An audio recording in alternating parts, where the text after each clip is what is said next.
right, folks. Well, we're live. We're talking about all types of interesting things at the beginning of our show, as always. Tonight it was Richard Pryor, tons of cocaine. Why not? All right. Eight ball. All right, so everybody, welcome back. This is Brian here, your Dungeon Master here at the Mystic Syndicate. And once again, we are joined by the Drunkards and Dragons group. And we are on episode 18, session 18 of A Princess of Celene. And so this evening, we are, the background music is provided by Tabletop Audio. So I hope, so those folks who are watching at home and will be watching later, everything that you hear from here on out is from Tabletop Audio. So give them a check. That's tabletopaudio.com. Our virtual tabletop this evening is, of course, Roll20, and we are using D&D Beyond as our character creator and also our encounter generator. So that is where we are this evening. So welcome. So if you've been following us on Twitch, X, or whatever you want to call it, we have a Ed, do you want to fill them in on what's going on over there on X? Well, Twitter, X, whatever you want to call it. Currently, we have a poll going on saying tonight is the night we fight the vampires. I have plans laid out, but will the party go along? And the real question is, do we live or die? What do you think? And currently, we are at 26% think we will succeed, 47% say some of us will die, and 26% say we're all going to die. So thanks in the confidence, folks. Nice. One of those TPKs was me. Always the optimist. Some of us will die. Yeah. Okay, does anybody have any money riding on this is what I want to know. I mean, Russ, do you have any money riding on this? Because you're sitting there but going, yeah, we're TPK. Yeah, we got Mo money. Yeah, that'd be kind of fun. But to remind people, last time that we met, you all had diverted part of the river, of the Javon River, to flood the graveyard at Marydale, which was kind of interesting. And after flooding the graveyard and the caverns, or the little crawl spaces that were actually under the graveyard, a lot of the graves in the graveyard started to rise to the surface because of the high water table created by the river. You would scavenge the town looking for anything possible to use against your foes, which you had been able to find a couple of some interesting items and some things that would definitely help you along that way. You would put the plan into effect. Only one thing that was kind of weird about the plan was that Grenna had kind of stumbled into the midst of a fey creature hiding in the forest there, and after a brief conversation, pretty much told it that she was not going to help it, and it seemed to be quite perturbed with her. So that's something interesting, and I think that is pretty much kind of where we left off. I think you all had actually started making your way to the distant small hills that are west of Marydale. And I believe you were actually, I don't know, did you actually get to it right outside, or were you like kind of the halfway mark? We were right at the halfway mark at hour 6. Bubbles caught up to the cart, and so now we've got a link to bring the other party back to us. So at hour 6, which would be, probably noon-ish, as I think we were defining it, we sent Bubbles back to go bring Grenna all to us. And at that point, I told you what I was doing while we're waiting. We're kind of in a standstill. I kind of envision this myself as like a plane, and we're seeing the rolling hills going out in front of us. Is that roughly right? Yep, that's roughly right. Okay. Once again, before we get started, I'd like for everybody to do an introduction. Thank you, Glenn, for reminding me on that. I was just jumping right ahead. So we're going to start up with the top left there with Melinda.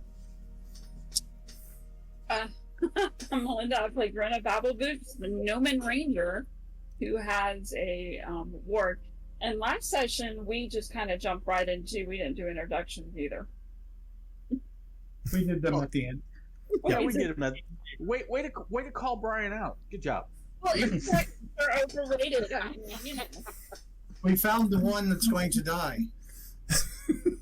That's okay. I have my backup. I'm ready to go. I even have bagpipe music to play. Oh my God. She was the most human. All right, Kiffi, it's your turn. Yeah, I'm Mike. I am playing Kiffi Blackhammer, a Dwarven Cleric of Fortubo. I'm Pav. I play Kelex, a Paladin of Heironious. Hey, Pav, take a step close to the mic. You're a little light. Okay. I'm Russ.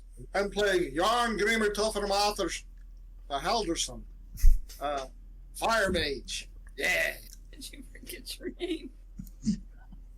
What are you talking about? Thomas and Tomas have been doing that for the whole game. Hi, I'm Ed. I play Tomas Waverly, Squire of the Yeomanry. Hello, I am Glenn. I am Snivenblaven, resident artist. All right, excellent. So, yeah, since we picked back up, you were kind of at the halfway point between the edge of the forest and the hills to the west of town. Excuse me. We've got ragweed here, and everybody's got like all types of stuff going on. So Don't tell everybody, they won't come too. yeah. So Wrong type of weed. Oh, sorry. oh boy. Alrighty. So yes. Yeah. So you're at that halfway point. Like I said, it's wide open grassland for until you actually get to those rolling hills, and by that time, everybody is caught up to the wagon itself, and that puts you, I think, what was the time? Hour you 6. think? Hour 6. Hour 6. So we're looking at right about. We're looking at like noon. I think you said Like the sun noon? came up at 7 o'clock. So Right. this puts us at the 1 o'clock time. 1 o'clock position. All right. Awesome. All right. I'm being honest how it was working. So. Okay. And you're thinking that you may actually only have about another hour and a half until you get to the hills. Okay. Okay. So, and at this point, I realize, he doesn't need to be asleep. Because, he did rituals. Hey, do you want to wake up now? Me, Kritim, and Yaisa, Choimerojvi. That's a yes. Yes. I was wondering. I thought you needed to throw up. Oh, thank you, dear. So out of that, I wake up. Tomas wakes up Yarn as soon as everybody else joins the group. So we're now all caught up. Actually, Ed, I did Yes. need to, believe it or not, I did need to take a rest. Told you. Why? No, because I had to change out one of my spells. Good call. I didn't know if after a ritual yet, if you get it back after a short rest, the ritual back. Yeah, you can do rituals one after the other, after the other, after the other. So I can like get a familiar, and then an hour later get a different one, then an hour later get a different. That's good. I don't That's want interesting. grace. I want to do over. So that's an interesting question, Brian. Yeah. If he got a familiar and ate it, and then conjured another familiar and ate it, he would never starve. I think that, I don't think it works that way. like, yeah, no. He's thinking of Thor's goats. Okay. Yeah, it's not. I don't think in 5th edition you're not penalized if you're like your familiar just croaks. You're not. It's not like 3rd edition, or I think was it 2nd and 3rd or 3.5 where it would really mess you up so bad that you would, which I thought was pretty funny. It's like, I'm gonna kill off the wizard's familiar tonight and see how good that rolls out. Yeah. Alrighty. So at this juncture, I think if we have anything that can recon out in front of us, like a bubbles, speak with animals, or a familiar, to try as we continue to work our way to the hills, to try and see if there's any blighted area or obvious location. Okay. We're not going to have a whole lot with speak with animals because this is an open field. Plus, it uses a spell slot, so I don't think it's worth. I agree. Using the familiar that can fly, and maybe Bubbles paying attention and sniffing. I think that would be our best bet. Okay. I mean, did we already kind of determine the location? Yeah. I mean, we know the general area where they're at. It's we know the general area. I guess we can just keep riding until we either find a dirt path or blighted land or anything like that. I was just trying to put out reconnaissance as we can. Right. Okay. Ed, at what point in time do we don our makeup, if you will? So when we get to the point where we locate, while we're going, if I were you, I would go ahead because mine's instantaneous. You know what I mean? Because I don't know how riding along in the back, I could do it. So, for those of you playing along at home, because of your stupid plan, I can't do mine. Which one? What's your stupid plan? Meteor strike. You can do it. You're they're orbiting my body. It'll be obvious. So, the plan is we ride up. We don't want to go to the lair. We want to stand outside the lair and see if we can draw them out to us under a form of parlay. Part of the parlay is going to be I'm in disguise as the barmaid daughter of the mayor, and I'm bringing you guys sacrifice. Glenn's going to be in this. Thomas in disguise with boobies? What's that? Thomas in disguise with boobies? Yes, you can fantasize about that all you want. Oh, that's not a fantasy. At that point, once we get up close, he's Timble's going to be driving the wagon, and I'm going to ride up and meet with the vampires to negotiate surrender in disguise. Hey,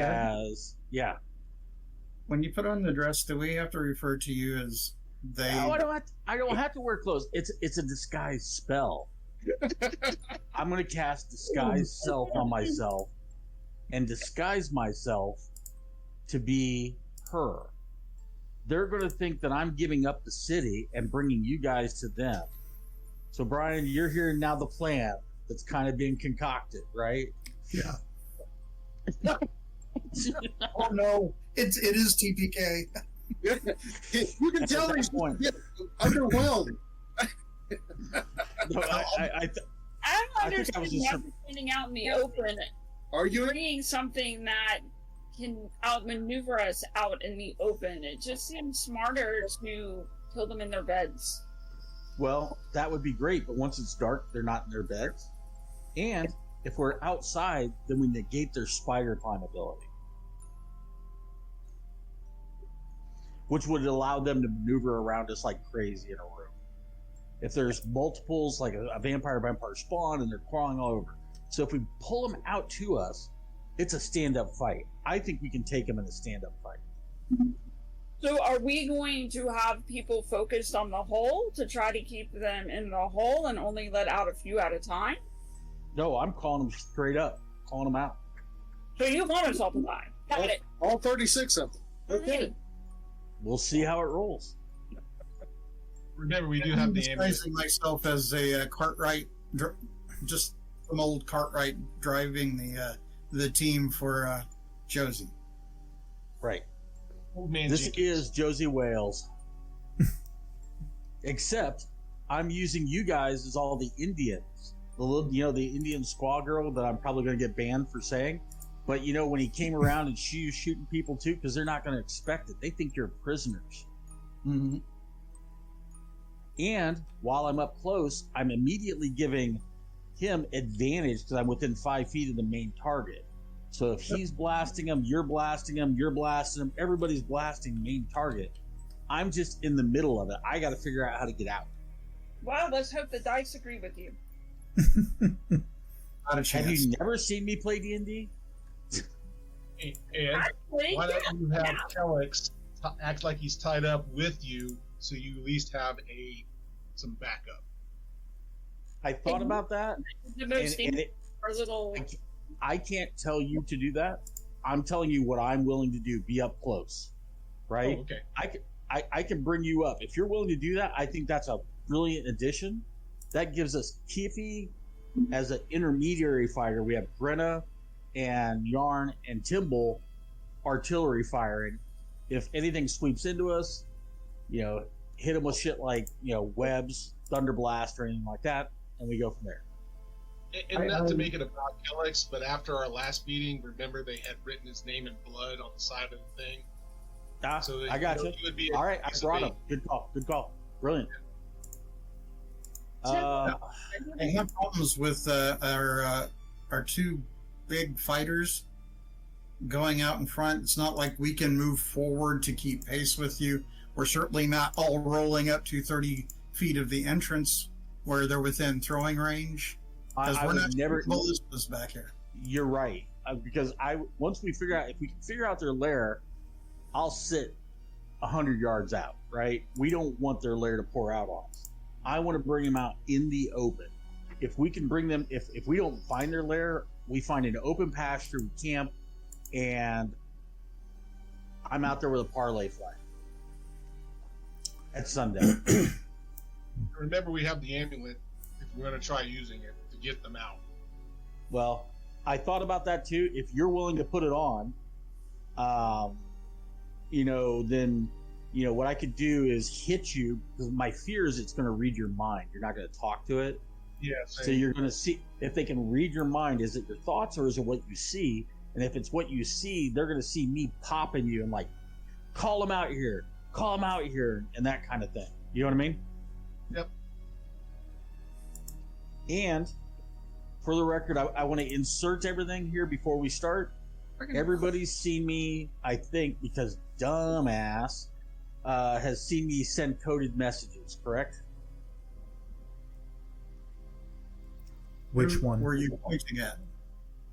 Well, he actually yelled one of them out because he stole my letter at one point and read it. Who are we pointing to? I'm sorry. You're pointing to Brian. Oh, okay. In the Brady Bunch world, Timble's right below me. Sorry. Yeah. So not in my world. Below you is Brian, and I'm like, what did Brian do to you? I'm real good at using rocks to make messages. It isn't what Brian has done to you; it's what Brian is going to do to you. Remember, he said it. Nobody else. He's your target. Well, I believe so much in my plan. I'm going up there up front.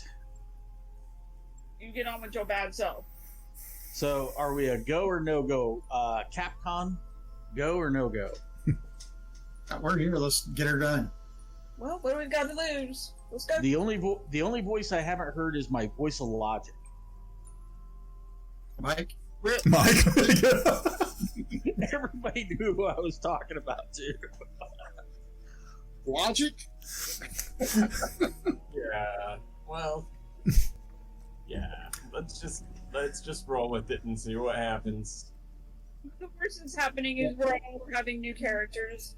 So Kiffi goes, all I want to know, is it a stand-up fight or a vamp hunt?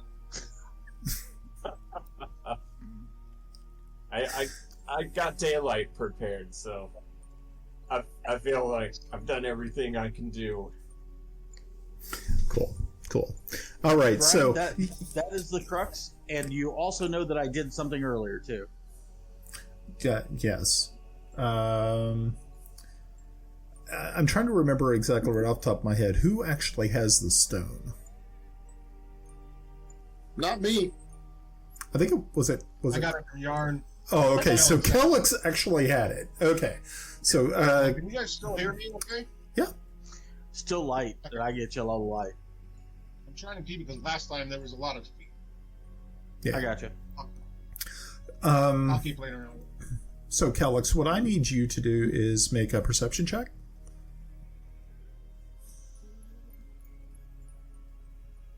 All right. Here we go. Bum, bum, bum, bum. Send somebody to negotiate. Okay. So, interesting. As you were sitting there in the back of the cart, rumbling along the road, you kind of you have a feeling that something isn't quite right. You feel that you feel that somebody might actually be rummaging through your backpack to your side there. I look to see who it is. And smack Timble's hand. Actually, it is not Timble. No. It is actually Tomas. I did that right. Squire Tomas, may I ask, what are you doing? Why are your hands in my pocket? I didn't know you went that way. Learn something new every day. Yes. Oh, I'm sorry. Oh boy. Looks like looks like good for you. with looks like mine. I don't see such handsome young men anymore. So. Now, would that be a performance or would that be a deception? That would be a deception, actually. But Okay, well, fine. yeah, let's see how. Okay, so I need But you. I need you. I sold it. I sold it. Yeah, It's just yeah. like this bullshit. Okay, so You're our first sacrifice. yeah, so Kelex, I need you to make a what's it called? There's a Insight motive. insight or sense motive, yeah.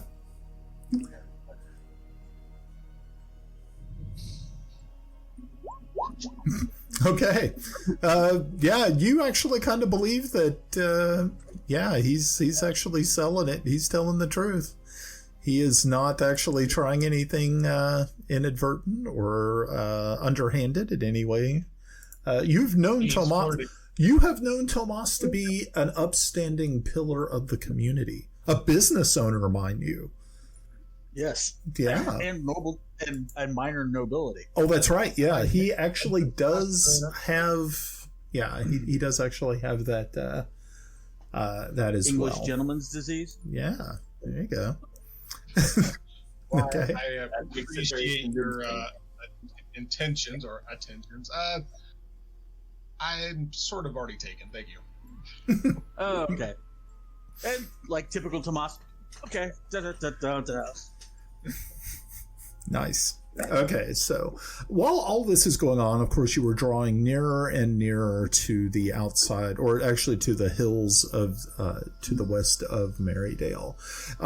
And what you find as you get closer and closer is that the foliage, as you get out of the sort of the steppe or open field area here, you see the trees that are like closest to these hills look as though they have been stunted, burnt, or even blighted.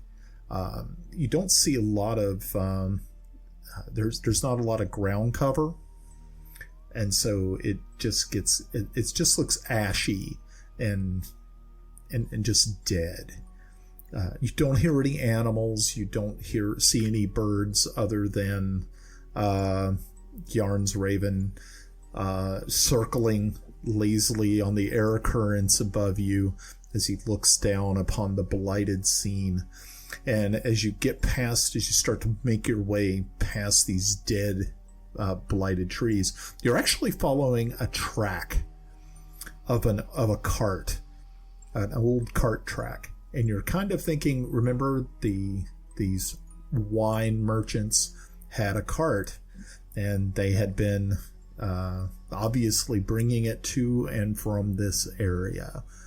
So that's what you see. And this puts us at approximately 3 o'clock, Brian? At 3. At 1, you said? Okay, I got it.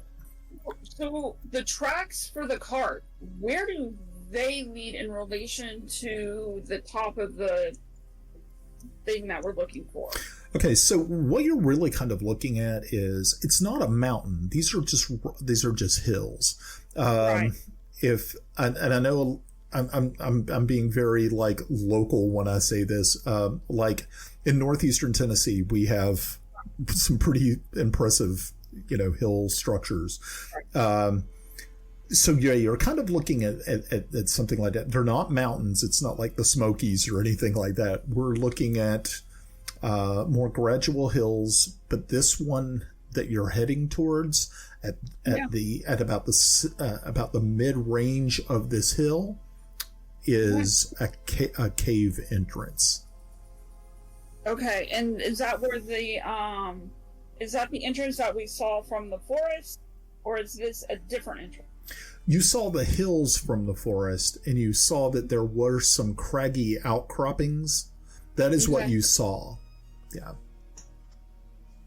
So, as you would describe this, Brian, how far did we go into the blighted forest before we got to the cave mouth, for lack of a term? You're looking at probably about a half a mile.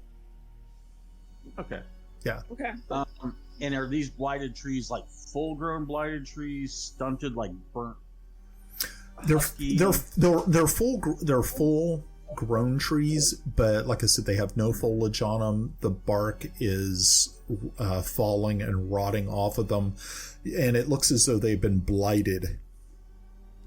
Gotcha. Okay. At that point, There's no kind of wildlife anywhere. No, correct. Not a bit. So, hate to ask, it's kind of trivial, but what's the weather like right now? Is it kind of rainy, overcasty? No, actually, dark early. Well, you don't really think it's going to get dark early.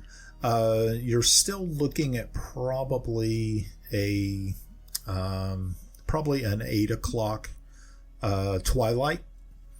Sure. So you have at least a good 5 hours until it gets real danger zone like.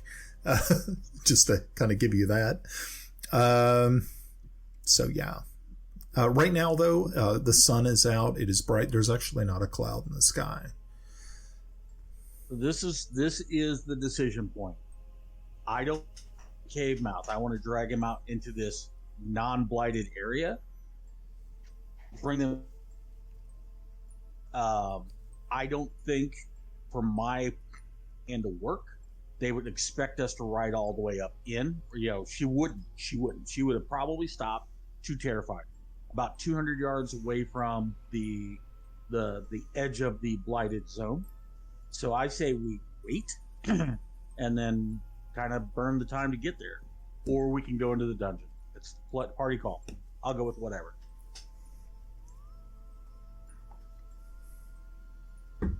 What if we kind of split the party up a little bit? Because you two have your little plan to try to draw them out. But what if we hide in the woods so that when they're up against you, we can get them from behind? You guys are the people. I'm just throwing something out there that's stupid. My logic there is, as it gets darker, there will probably be wolves infesting that area, and they're gonna rush us from one area to get us from any other area. If they fly, we're gonna see them. If they try to flank us, we're gonna see them. Whereas if we create a definitive skirmish line, they got to come to us. And I want to about 200 yards because I want to be about 30 to 60 feet out where I'm going to draw them to. I want to get them away from their element, thinking that they've won. You know what I mean? Yeah, I think Kelex would agree with that because, we don't know the area where they're living. Right now, we have the lay of the land. Now, if somebody like Timble wanted to try and get behind them, that's on him. First of all, he can't come rescue you, dude. You know what I mean? But it could give us a distinct advantage, though. That's a tactical, not knowing it. Well, I had considered, since we're here so early, maybe I should reconnoiter and at least go up and take a look. Again, we have the concern of run fields and the like.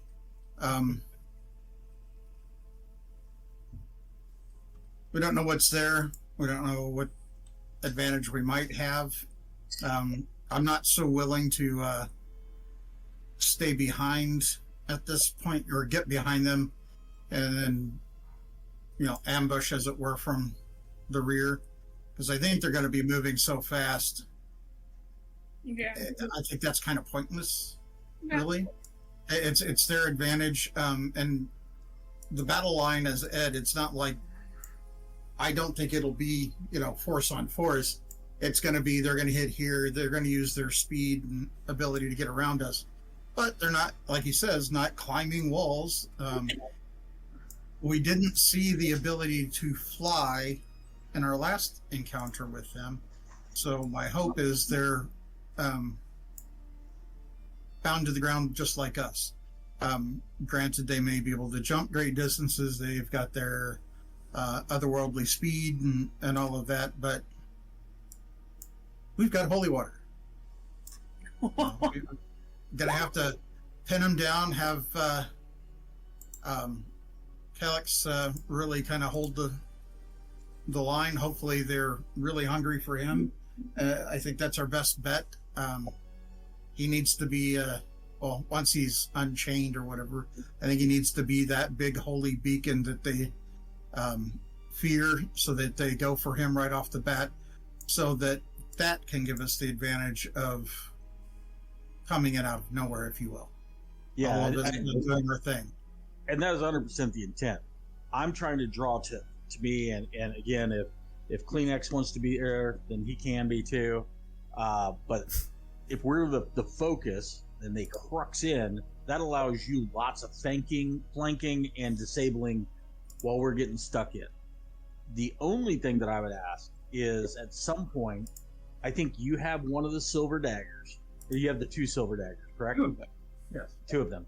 I would like one of them, just so I have an extra weapon, if you're cool with that. And I would love it if Kiffi would cast magic weapon on my sword. That gives us a really good... And this is right before dark, as close as we can get this to dark.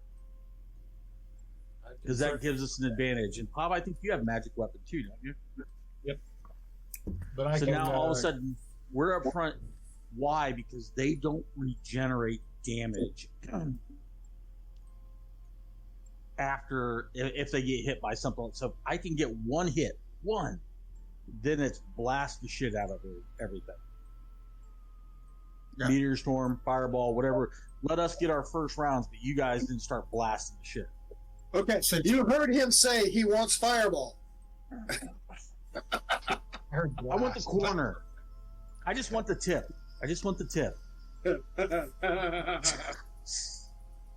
Okay, so is Timble going to sort of do some scouting? Is that the plan? Yeah, I think I will attempt to scout the up to the cave, and okay. what I see there will do. I may go a little further, but it all depends upon what I see there at the cave entrance. Okay.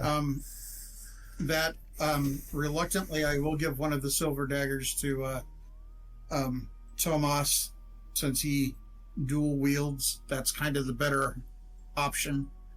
Okay. I hate it, but I'll do it. Oh. And never mind. Nothing. Never. It would defeat the whole purpose of what we're trying to do. Never mind. real quick, did we do detect magic on those? Because I had magic in question mark. I don't think we hit that when we found them. What was that, Russ? You didn't mention it. No, I don't want to.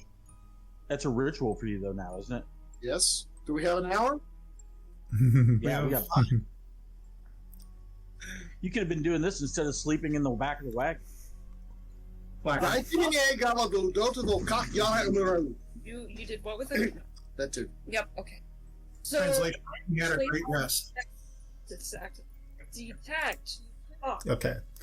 So, Timble, as you approach the entrance, it's a very large cave entrance. It could easily fit 2 or 3 humans abreast. I mean, it'd be easy enough to walk in, but it does narrow significantly once you make it past.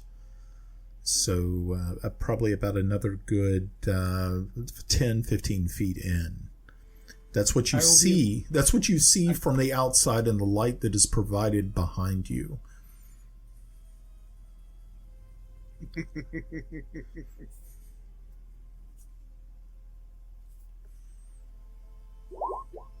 Go on in.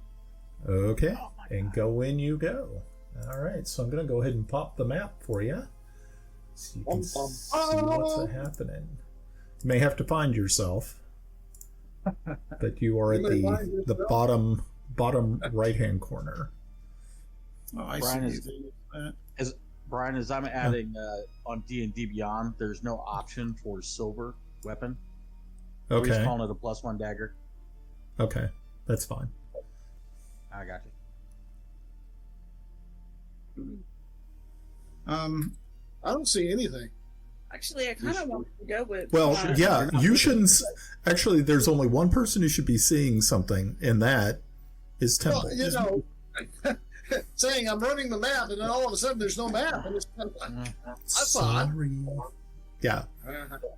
So I'm going to look.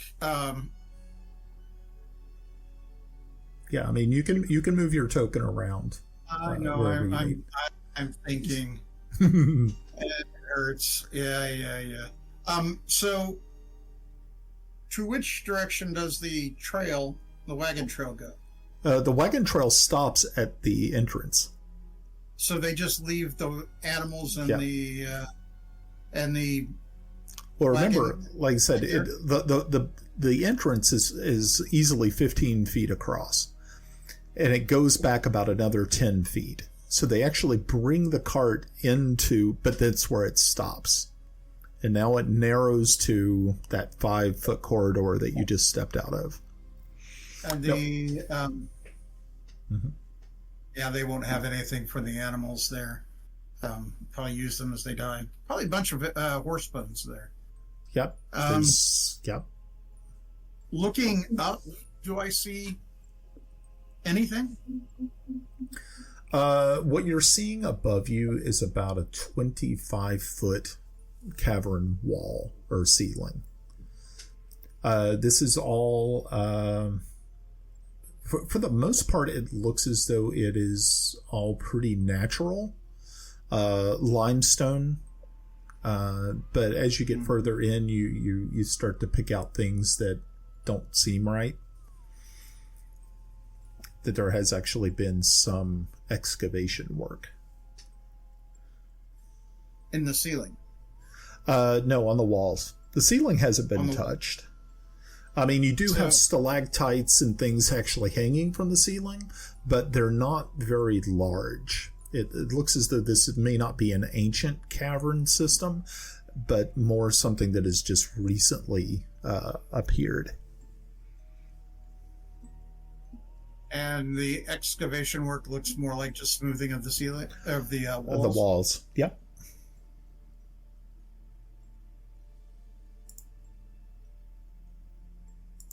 All right,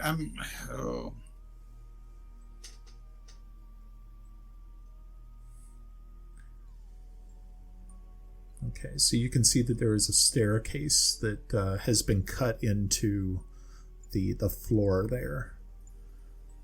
The floor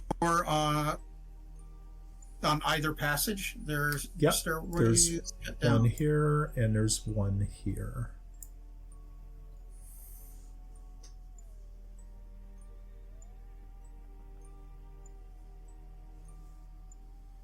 Yeah.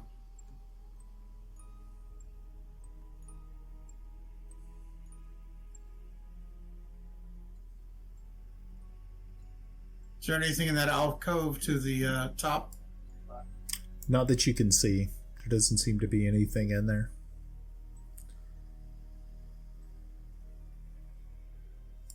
Natural water formation or no? It is a natural water formation. You can see that it's kind of a sort of a bright bluish in color, and that there is phosphorescence along the bottom of it, which lightens your area a little bit more. That's good. So I can look and see, because naturally in those, some sediments are in the bottom of that water. Trying to remember various times spelunking, so you could very easily see if somebody is walked in it. This mess. Yeah, but it does not look like that has been the case. Like it's been disturbed any? No. All right, my happy ass is going back up here.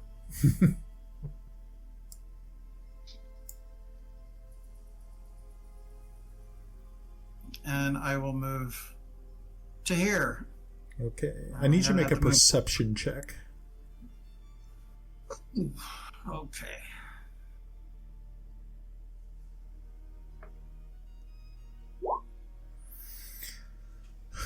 Through the gloom further away from you, you can hear something that sounds like a deep guttural growl. And it just doesn't seem like there is one, but there is multiple. It just sounds like...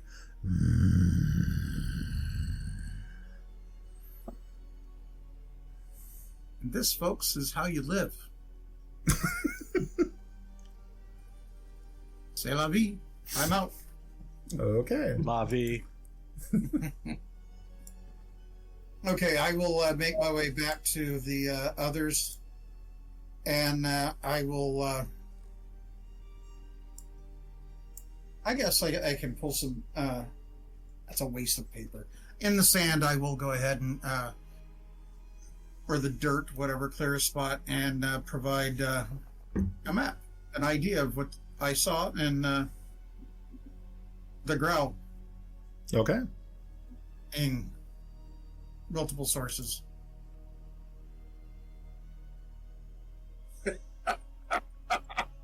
What did you say?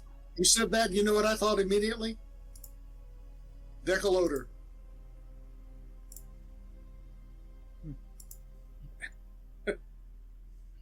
Decaloder?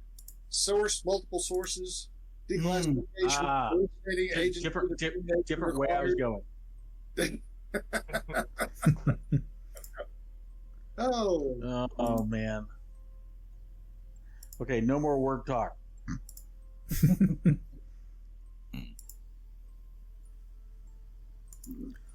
Okay.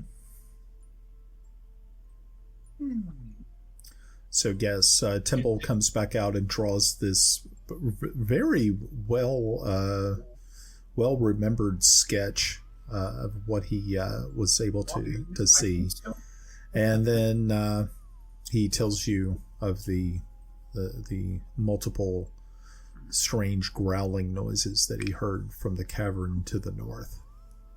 Did the growling sound like bubbles? Bubbles, growl.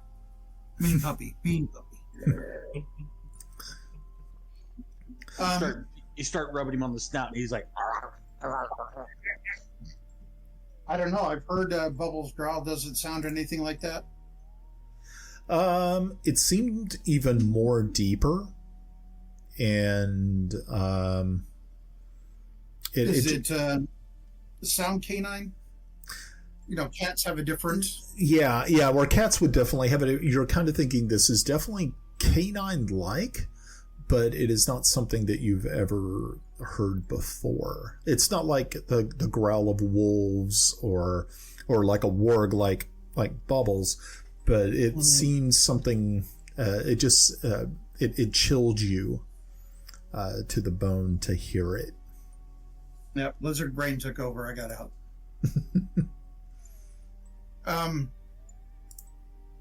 No, nothing I can place, nothing I can think of more canine than feline. Right, that's probably what you were able to pretty much grab, is more canine than feline. So it's probably a dragon. Just what you need. What? That's just a vampire dragon. That would be awesome. If it's a vampire dragon, Brian. Vampire fuck dragon. yeah, let's roll.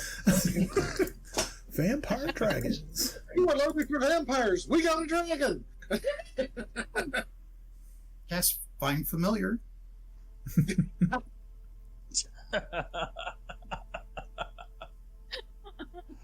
That's actually pretty fun. You roll a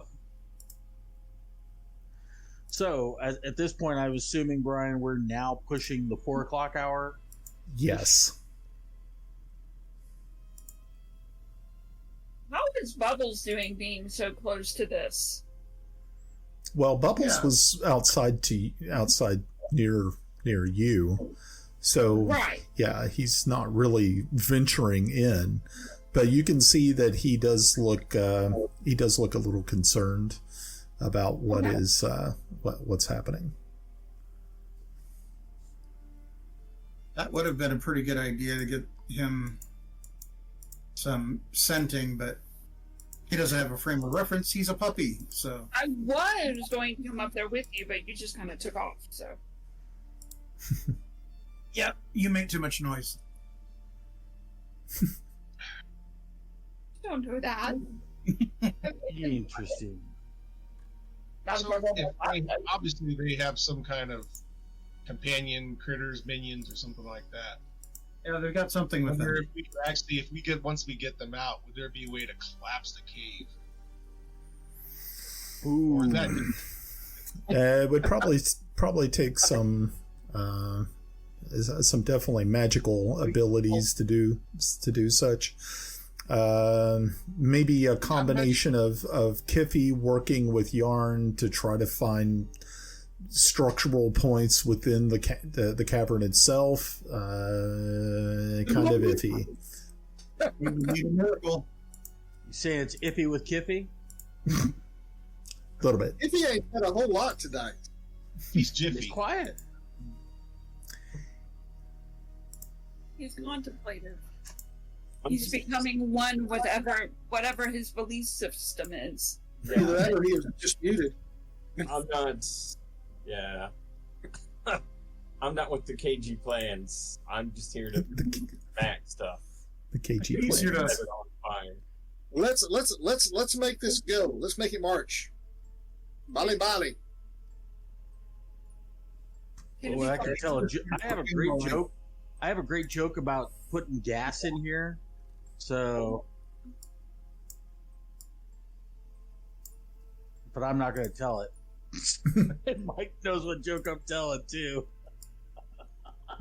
What was the joke you wanted me to remind you about? Oh, he's I already told him said it. earlier, and he knew exactly when I started to say it. So, but he also knows that put some gas in here. So we are now at 5 o'clock. As the sun starts going down, I'm kind of hanging in the back because I want to cast it as late as possible with the sun down right out front. Because it's an hour-long spell, and I don't know how long I have to wait there. But as soon as the sun goes, what's that? Do we know if they have any methods of observation other than, say, like the run field that maybe they could be looking out here? Because, we're standing in an open field, and if we're doing all this planning, and then suddenly it's like, on cue, everybody's a prisoner, and... Well, that's a great point. The plus side is you just reconnoiter, and they seem to have pulled theirs back. Now, they might have bats or whatever, but we'll just roll with it, right? I think we need to set up, even as we speak, the wagon, everybody, to give something of the deception, just in case we need to hit it quickly.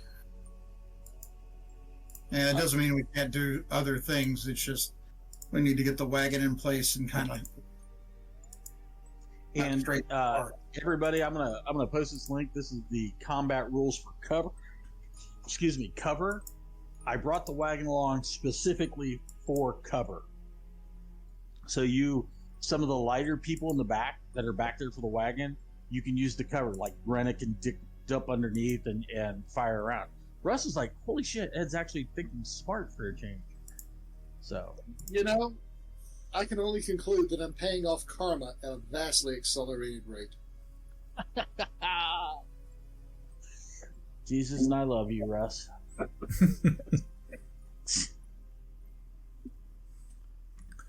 Okay. Where's this cover ruling? I'm getting ready to kick it over to everybody. Hold on. There it is. Put it in the game chat or the Celene one?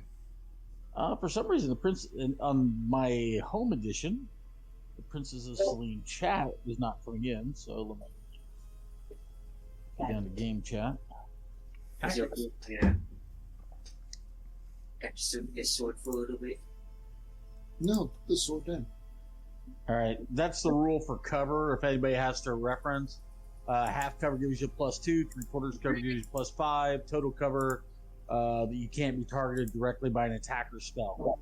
So, just throwing that out there so everybody's kind of familiar with it. You're up here. So, Brian, whilst they read that, I guess, unless somebody jumps up and says something, we're ready to fight. Okay. We did it before and we can do it again. Hey, we can do it again. Dun, dun, dun, dun, dun, dun, dun. We did it before, we do it again. Okay. And, hey, Kiffi, how long is magic weapon last for? I think it's an hour. It's an hour? I think. I had it up here. Duration, concentration. Well, that sucks. It's a concentration spell. So.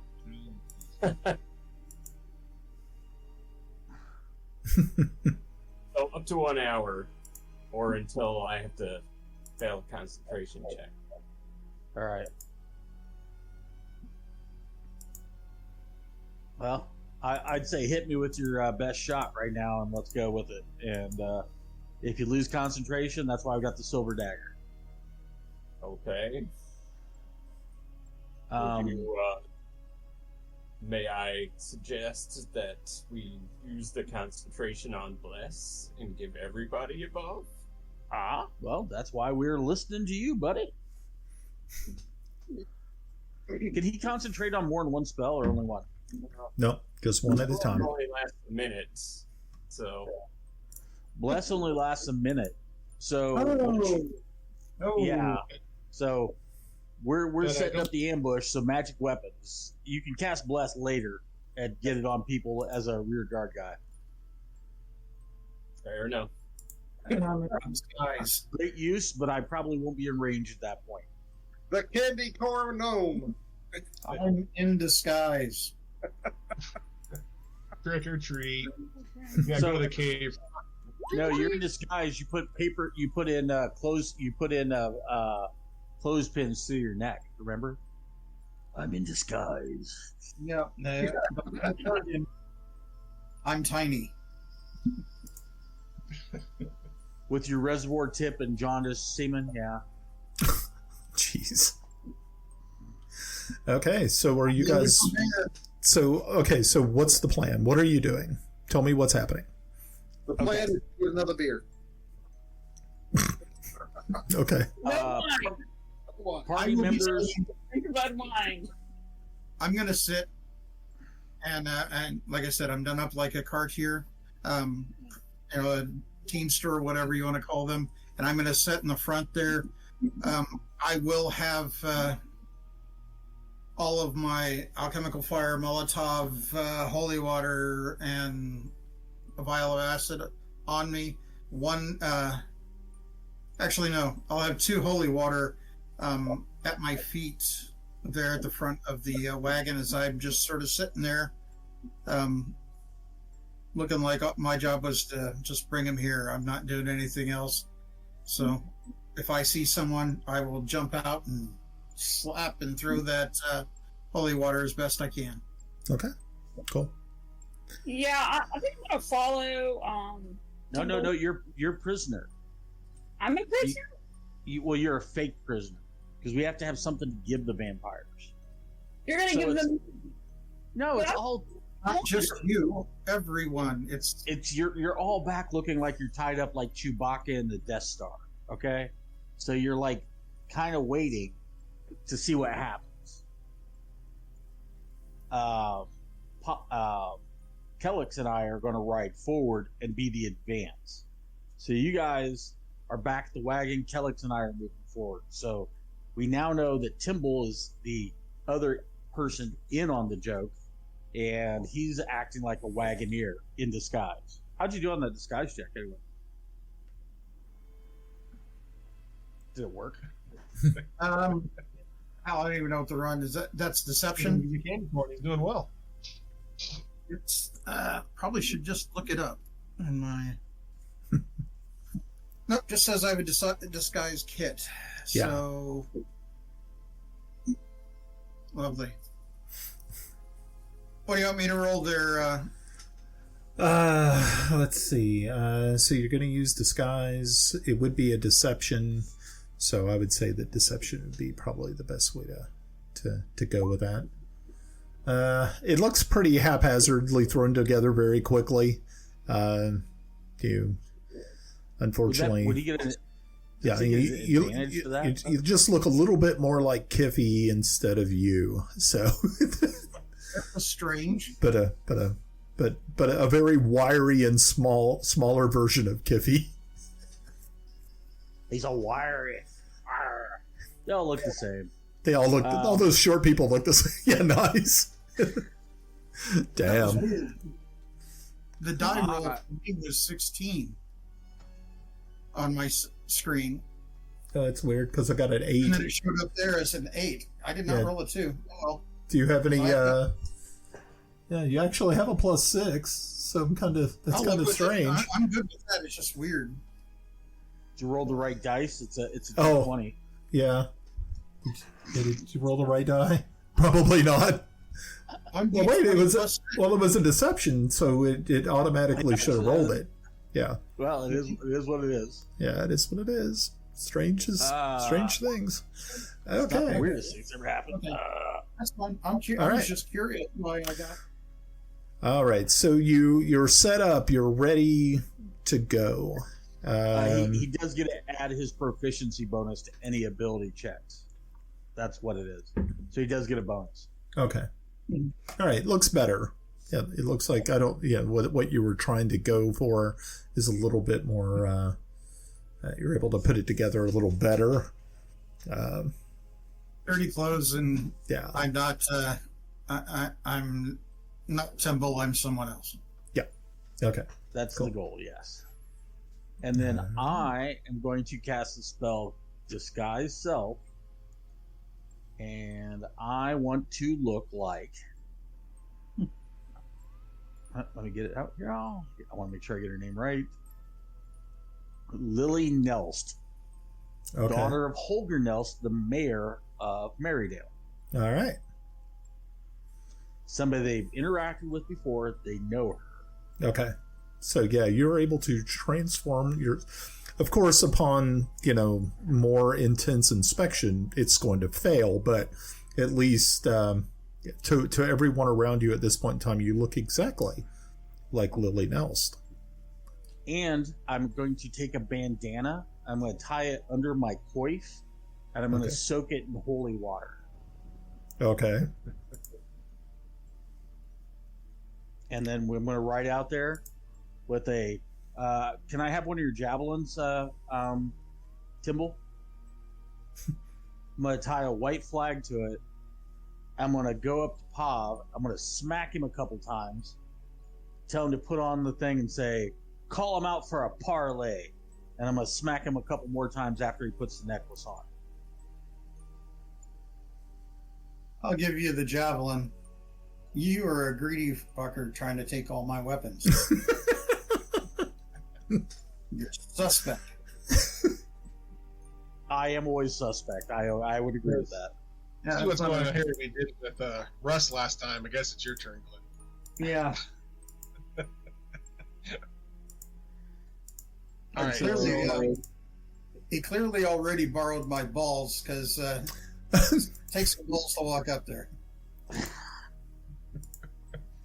And I'm going to say, call him out for a parley. That's all I'm going to say. So then, Pav, you can do what you want. And if you put on the necklace, I'm going to pop you again a couple more times. So I'm trying to get the thought in your head, and then when you put on the necklace, that way it covers up anything else. And then I'm going to, as soon as you say, come out for a parlay, I'm going to rip the necklace off of it. Nope. It's a signal. Break the signal.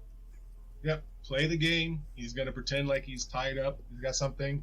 I'm trying to figure out what am I to do with my Warhammer and shield. Do you want to hold on to it and just maybe like lay it in front of me or something? I don't want to hang them right on my horse. You're kind of like tied. They'll be hanging right on my horse, right? Okay. Cool. So I put the necklace on. I pretend I'm tied, and I call out. Okay. So I try to imagine. I try to focus on what's happened these last few days with all the pillagers and stuff like that. So I'm trying to keep my emotions focused on, what's been happening, not what we've planned. Okay, cool.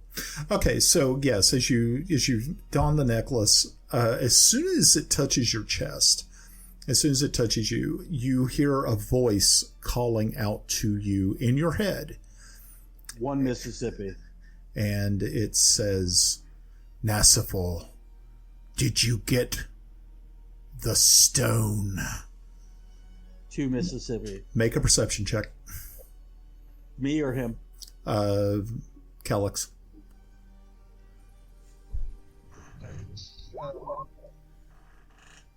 You have just a sinking suspicion that you kind of know this voice. You've heard this voice before, but it is so strange hearing it in your head like that. Okay, but I don't know who it is. All right. No, you don't. I'll focus. I try to focus back on the plan, and I say, "We're here to parlay." 3 Mississippi.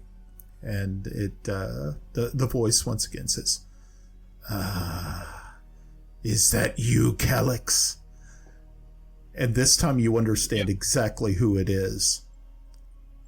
It's Toby. Who is it? It's Toby. At this point, I yanked the necklace off of it. I did say I was going to yank the neck. I was going to give him time to say, "We're here to parlay." So it was a distinct. In my mind, I'm like, you put the necklace on, get the message out, rip it out. So I did state that. So it's Toby. I told you it was going to be Toby. Oh man, Toby. So told you. I kind of look at Thomas and say, Nope. He doesn't get a look. I yanked the necklace off. So I successfully grabbed him and yanked the necklace off. Because I know who it is. Telling you, I think we're in trouble. And I just say, Toby. I don't know. I'm sure we've told you tales.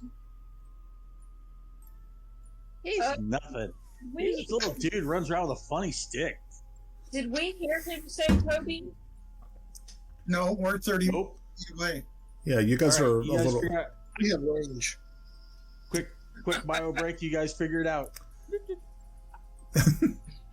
Yeah, do you guys does anybody need to take a break? You guys are okay? I can go get another beer. Okay, This is where it's getting ready to get going. Time out. Give me 2 minutes. Okay.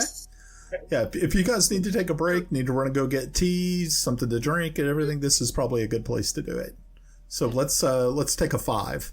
All right? Okay.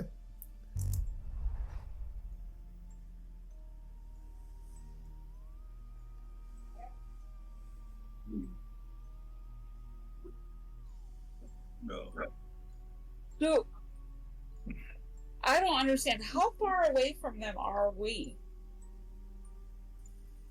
The wagon. Are About they 30 not- feet. They're not standing next to us. They're out towards the entrance. We're behind.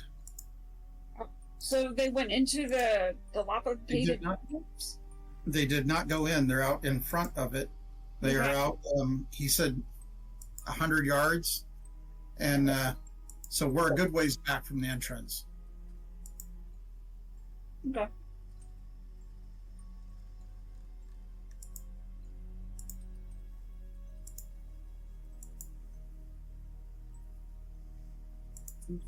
See, 2 minutes. What's that? Waiting for someone now. Of course we are. Yep. La la la la la. Yeah, we still got 2 out.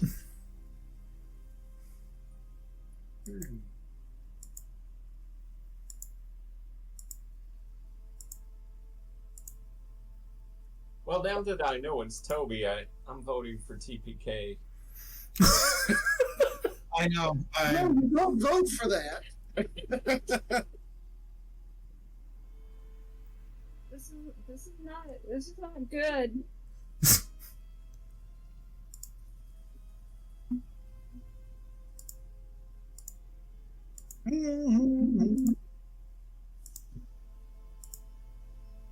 The theme song.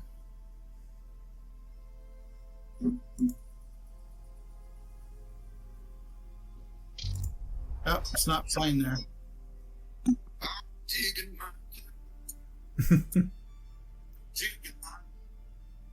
Well, let's hope we don't get we don't want to get copyright violations either. So Yeah, well, it only played for a few seconds. William Elliott, dig in my grave.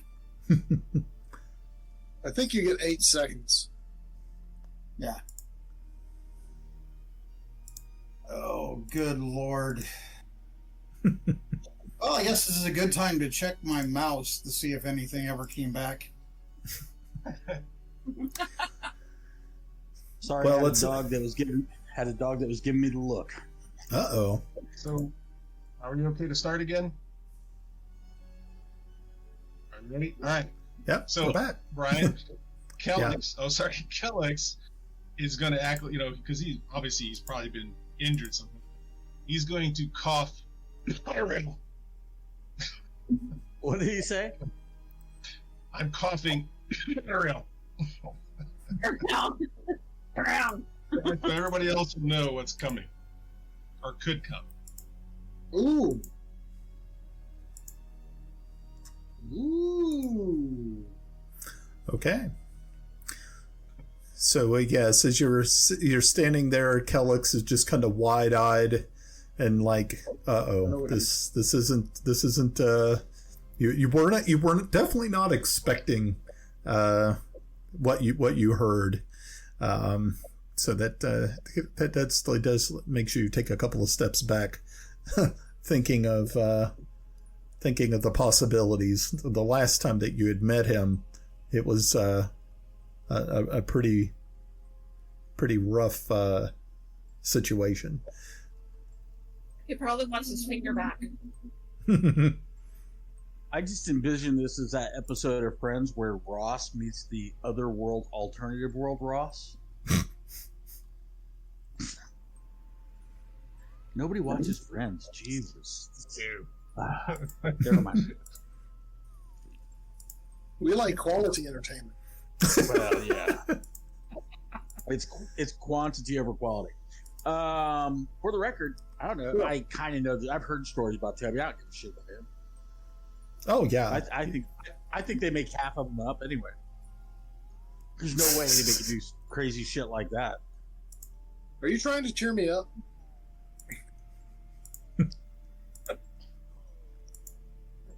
All right, we're rolling. Okay. Time's on. We're on clock. All right. So, yeah, that's so you have a kind of a sinking feeling, Kelex, is that the gym or the gym that you had on was more of a communication device between Nassifal and Toby. Not something that you would be able to reach out to Nassifal with. So now you're kind of thinking, okay, you you called out for parley, but it only reached one one party. It was and obviously we don't. He might, from this, and I'm going to assume that he's not within their lair, because if he was, they wouldn't need to use the device. So correct. I kind of look at Thomas or Lily or Nelly, and I don't think the necklace worked. I think it was reaching out to someone else. All right. Well, the downside is we are now at dusk, and we are in position. So, I say we roll. We roll. Sure. Let's keep with the plan. Okay. All right. Plan's on. All right. So you're going in? There's got to be No, we're waiting. We're waiting outside to see if they come to us. Okay.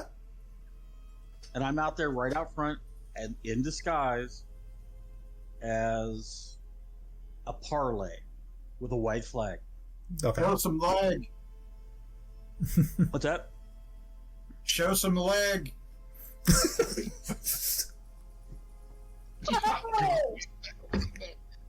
Oh, and Nightmares now? Thank you so much. You're welcome. I need another drink. I may start. You're up, Brian. Okay. So you wait. And you wait. Like Jeopardy, but different. And the moon starts to rise in the east. And there's no sounds that come forth from the cave. And you wait about another hour, and now it is almost full dark.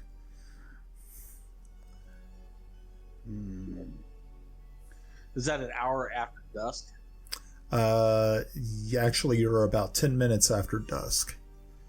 So you are. So I originally cast disguise self. I'm just looking real quick see if I want to bust it again.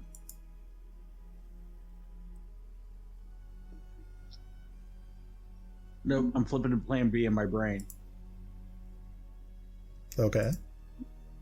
If the disguise wears off, I'm just sitting. You make plans that fail.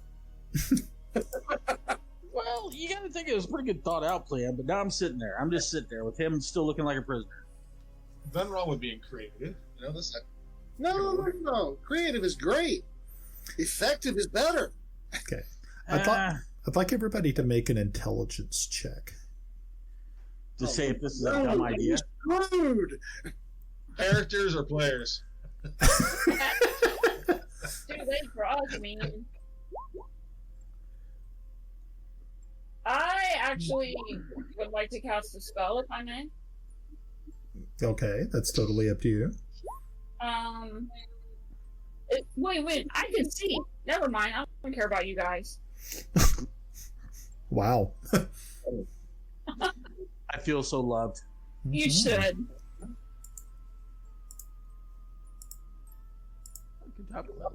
Okay. So it looks as though, Kelex, you're at the top there, and it seems that you have a brief flash of insight on this, and realizing that your enemies from the night before had taken damage, and most likely they're not going to be rising from their respective sleeping arrangements this evening as they regain their power. Okay, so I look at the group and say, it's my feeling maybe they're not going to come out just yet because of the beat on that we gave them. Yeah, I said we should have gone in. Well, the cave hasn't gone anywhere. That is true.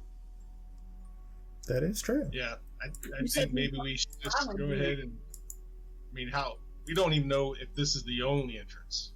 That's true, that too. But if they're still sleeping, then the likelihood of the town being hit is at least off the board, but we don't know that. And clearly they didn't get flooded. True. Is there a river near here we can reroute water? At the top of the hill. Yeah. Maybe it rains. Crime. All right, my plans are off the table. I guess this is Brian's way of saying Ed's Captain Insano plan is not going to work. So in other words, your plan went to shit. See if we can do better. So now we're gonna go to plan B or C. We have plan. I still had plan B into play. Timble. He's playing A is always frontal assaults. Timble. Can you scout? Mike's 15 feet ahead of us. Let us know what's coming up. Let's go. Kelex, come here. You now have a glowing green helmet. Ooh. Not again. Well, I can't see for shit. So. I can't either, but yeah. But now Can't you be blue. Can't go blue. Come on. All right, we can go blue. It's a glowing blue helmet. Thank you. Appreciate it. Okay. So Okay, so you're actually heading into the cave. Well, Yeah, obviously I they're think- not coming out, and Yeah. the longer we sit out here, the longer we look stupid. And I'm tired of looking stupid. Well, let's go. Oh, Hey, What did you yeah. say? What? If you're handing out those glow things, Yeah. yeah, I want a butt plug because I feel like I'm getting screwed. I can give you, slap my cheeks together or Morse code. You come up with the object, and I'll put the mojo on it. I think it's a Dutch. Well, Where's that javelin? No. go ahead. You can do that. Okay, so I'm going to go ahead and activate the map, and we'll get started on this little adventure. Sorry, Ed, it didn't work. Yeah, it was worth a try. Plan. It was a good plan. Okay, so Kelex, I'm going to need to, I guess, put some light on you. Yes, please. Okay. All I can see is my token. Okie dokie. I'm working on it. Thank you. And I do the same thing for my staff. Oh, hold on. I was going to actually have you One of emit these light. illuminated objects. Yeah, I Get gotta- daylight. Yeah, I And gotta- when did Melda join us? I'm not going to complain. Brian, I also put the light on my staff. Okay. How's that, Kelex? Can you see a little better? Ah, hold on. Yes. Where'd I go? Yep, I definitely can see. Thank you, Brian. Oh, yeah, no problem. Let's see. Let's go with... As long as I can see. Good emits light. Cool. Alrighty, so I think we're good to go. Okay. So, Brian, Yes. was Melda with us the whole time? Yeah, Melda's been with you guys the whole time. That's it. That's incorrect, Brian. She went with the people in the south. Oh, she did? Okay. Yeah. She's gone. You're going to Bye-bye. go first? I hate to say it, that was. I think at one point, I think you had her. I totally expected her to come back as a vampire because we'd sent her out with the people from the south. That's just me. Is that a kind of a wish or? No, it was collateral damage. Oh, okay. Yeah, I don't recognize the stonework or anything like that. Does it look dwarvish to you, or can you tell what kind, or secret doors, etc., because I'm not seeing shit. I don't know, man. It doesn't look as though it's that type of. It definitely isn't the type of stonework that you've seen dwarves would make, as a matter of fact, as you get closer to the staircase, you can see that it's actually very crude, and you're kind of thinking that maybe at one point in time, maybe orcs had inhabited this area and had used this as shelter, but it looks as though those creatures have been long gone. Right. So I have Timble, which way was the growling coming from? the northern passage. I have chalk that I would like to test something. Okay. I'll go over there and I'm going to draw a dick on the side. Okay. In our sorcerer's light, does it glow like we're in a rave? I don't really know about that. We can work on that. Yeah, I guess you We should could. work on that. Are they going to be pointing in the direction out? Yeah, I could point the phallus in the direction you guys need to go. Ah, okay. Well, Nick, I just have the expression, do you really want to flick my bick? Go through my mind? So I'm supposed to be leading this, and you all want me to go towards the Go sound north. of the growling or not the growling. Go north. You want a North. marching order, or are we just all just gonna ramble up there? We're gaggling again.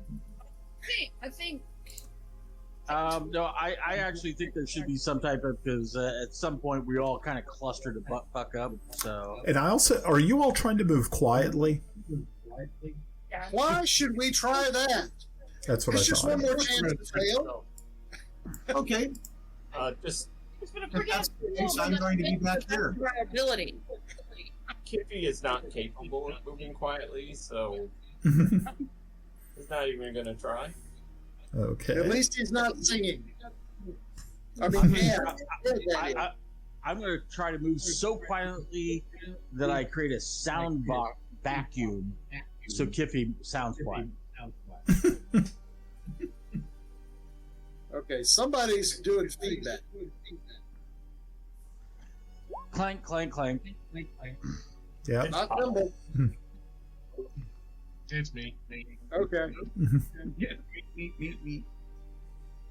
All right, so what are we doing here? So Timble, lead us where you went. Well, actually, we know where the monsters, the animals are. We know where the animals are. They're not going to be near the animals. Too unclean. What the And, hell are you talking about? They These are undead. Yes, They but still have a. They are by definition unclean. So's your mama. I don't think that the we had a- means are a concern. I'm out. Ed, we've had a discussion about this. Yeah, I forget. Yo mama jokes are off limits. Yep. So I'll direct it to Glenn. Glenn, your mama. Okay. Yeah, What's better? we need to establish our marching order, and if we are not concerned with being quiet, I don't think I should lead.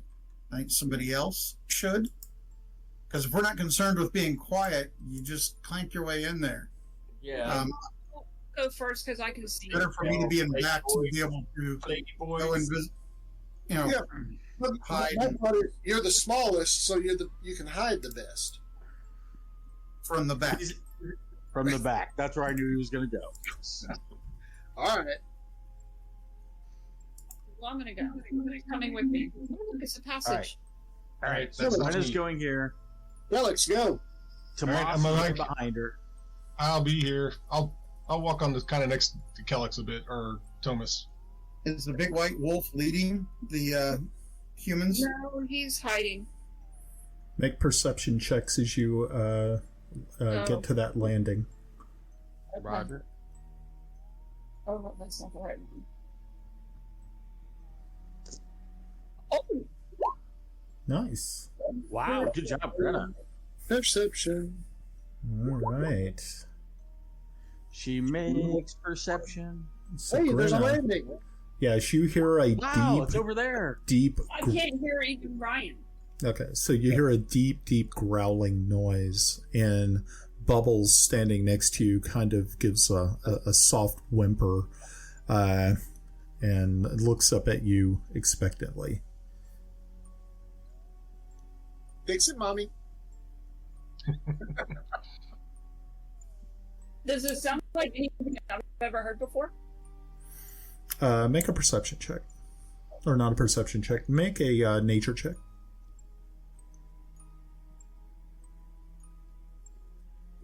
That's a no. Yeah, unfortunately, no. Okay. If I take a step forward, what is Bubbles going to do? Is Bubbles going to come with me, or are you going to... That is up to you. You can command him to come with you, or you can tell him to stay.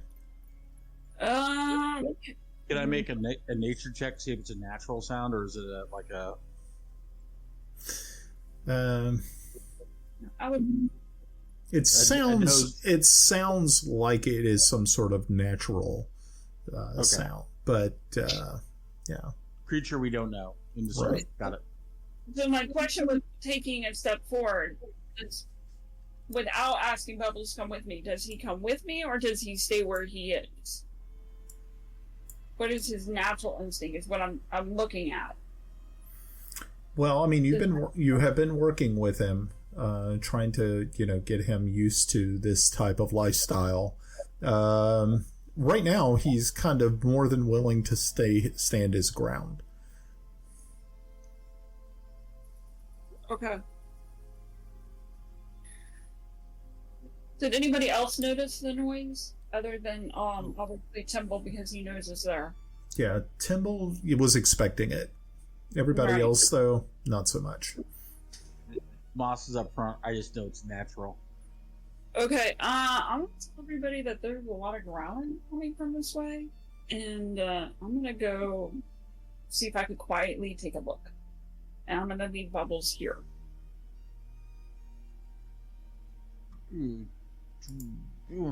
Okay. So do I need to roll anything for that? What are you doing? I'm gonna go look ahead, but I'm gonna try to do it quietly. Okay, make a stealth check.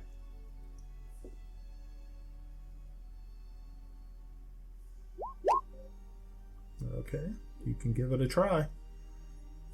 Great. Okay. Best laid plans. Do some sneaky shit. How about to there? How am I at there? Okay. Let's see. What is it that you can see? Let's see.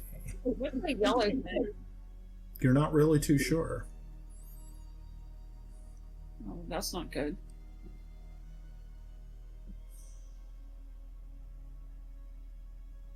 Again, you hear the growling. And it's multiple, correct, Brian? Oh, yeah. Rough number? From what you can make a perception check. More than one and less than 20. Yeah, no, that's kind of what I thought it was going to be. It's prayer. You're not really too sure. You just know that it's more than one. Hold on. I somehow got clicked off my character sheet, so let me get back in there.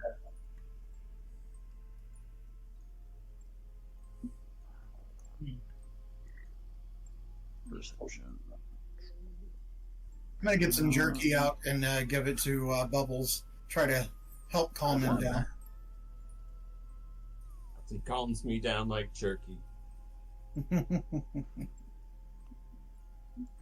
So my perception was 17, Brian. Okay. All right. Why didn't we?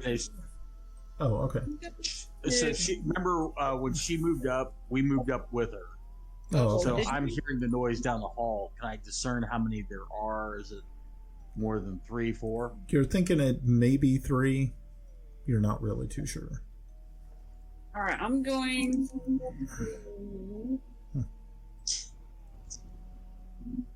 I'm gonna get my bow and arrow ready, just because that seems like a good thing to do. And I'm gonna come back here where everybody is cowardly cowering and tell them that there is something up there. I don't know what it is, But it's up there to the left. You were moving stealth. We were swinging. Stealth would be we'd follow. Thomas says, or Tomas says, we're on the clock. And he starts moving forward. Fight it already. Okay, so you step up there, and as you do, you hold on. I just need to be able to see exactly what can you see. I'm just going to move you back over there. You don't really see a lot from your vantage point, from when you were standing right here. Right. Yeah. So, but you can hear that the sound is coming from both sides of you. And then to that northish venue, and then also to the the west. Yeah. Thank you. Let's see. What's Kiffi see? I see. We try to get him to come to us and get him in this corridor. Puppy, no. Tomas takes out his lute and he starts playing because he remembers hearing once that music calms the savage beast. Okay. So as soon as you strike the chord, you hear these growling creatures. The growls, which you would now understand were at one point, probably at one time were snores, are now. And it sounds extremely upsetting. Bubbles is now actually backing up. You can kind of look behind you and you see he's backing up and looking around both to the right and left. And that is what you hear. So the song I'm playing is a lullaby. It's go to sleep, go to sleep, go to sleep, little monster, go to sleep, go to sleep. Yeah. Well, that's a really. I say we back there. Okay, so Kiffi, as you're standing there, kind of looking up and down this pathway here to the west, you see this skeletal-like, gigantic hyena type of dog with glowing red eyes, wreathed in fire, steps out from the shadows and fixes its gaze upon you. Okay. It makes this horrible noise. I always hate they don't make the initiative button bigger. I'm 17. I'm ready. Let me activate the turn order here. Sorry, my bad. Yeah, because I think we still had some old turn order on it. Unless these are all your all's rolls. I don't think they are. So they look pretty good. let me. No, I'm going to clear them. Sorry. Why? Because I'm an absolute monster. I know. Okay, make sure to click on your character. On your Brian, token. You're not just a monster. You're all the monsters. I'm all the monsters.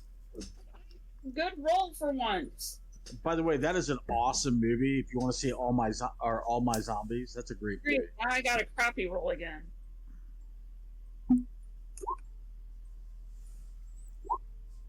Kiffi's initiative is true to form.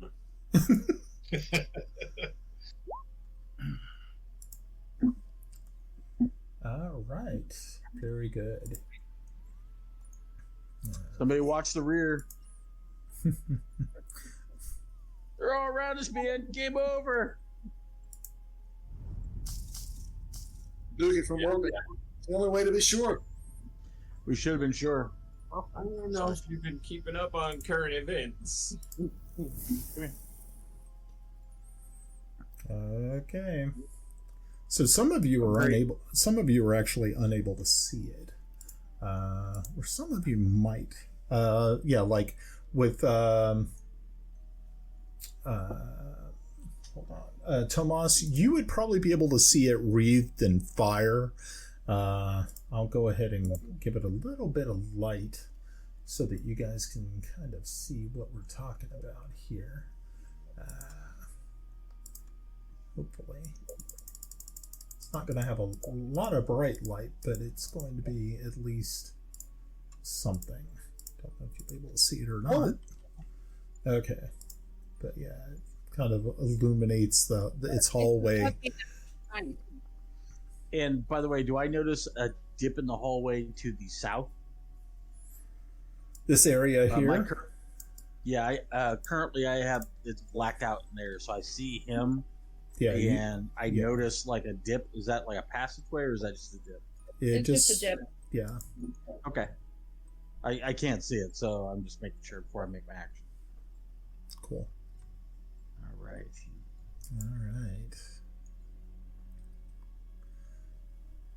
Okay. So right now it's not actually approaching or doing anything. I don't. So Yarn, you're actually up front, or actually you're at the top of the thing here, but I don't know what you want to do. Well, I'm going to do something that's totally out of character for me. You're going to not set it on fire? It's already on fire. Yeah, it's already on fire. Hey, I'm going to do something completely out of character for me. Okay. I'm going to shoot it with a crossbow. Oh wow! Okay, that sounds cool. But you have to see if you hit it. I got to roll to see if I hit it first. Okay. 18. Hey, I doubt it. Oh, he might have an 18. Oh, okay. 18 will hit. Yeah, that's fine. Okay. I had 8 damage. Okay. No, 11 damage. 11 damage. Okay. Cool. Alrighty. Point of reference, you described them as skeletal and on fire. Yes. Are they skeletal with flesh hanging on them, or are they skeletal? They're skeletal.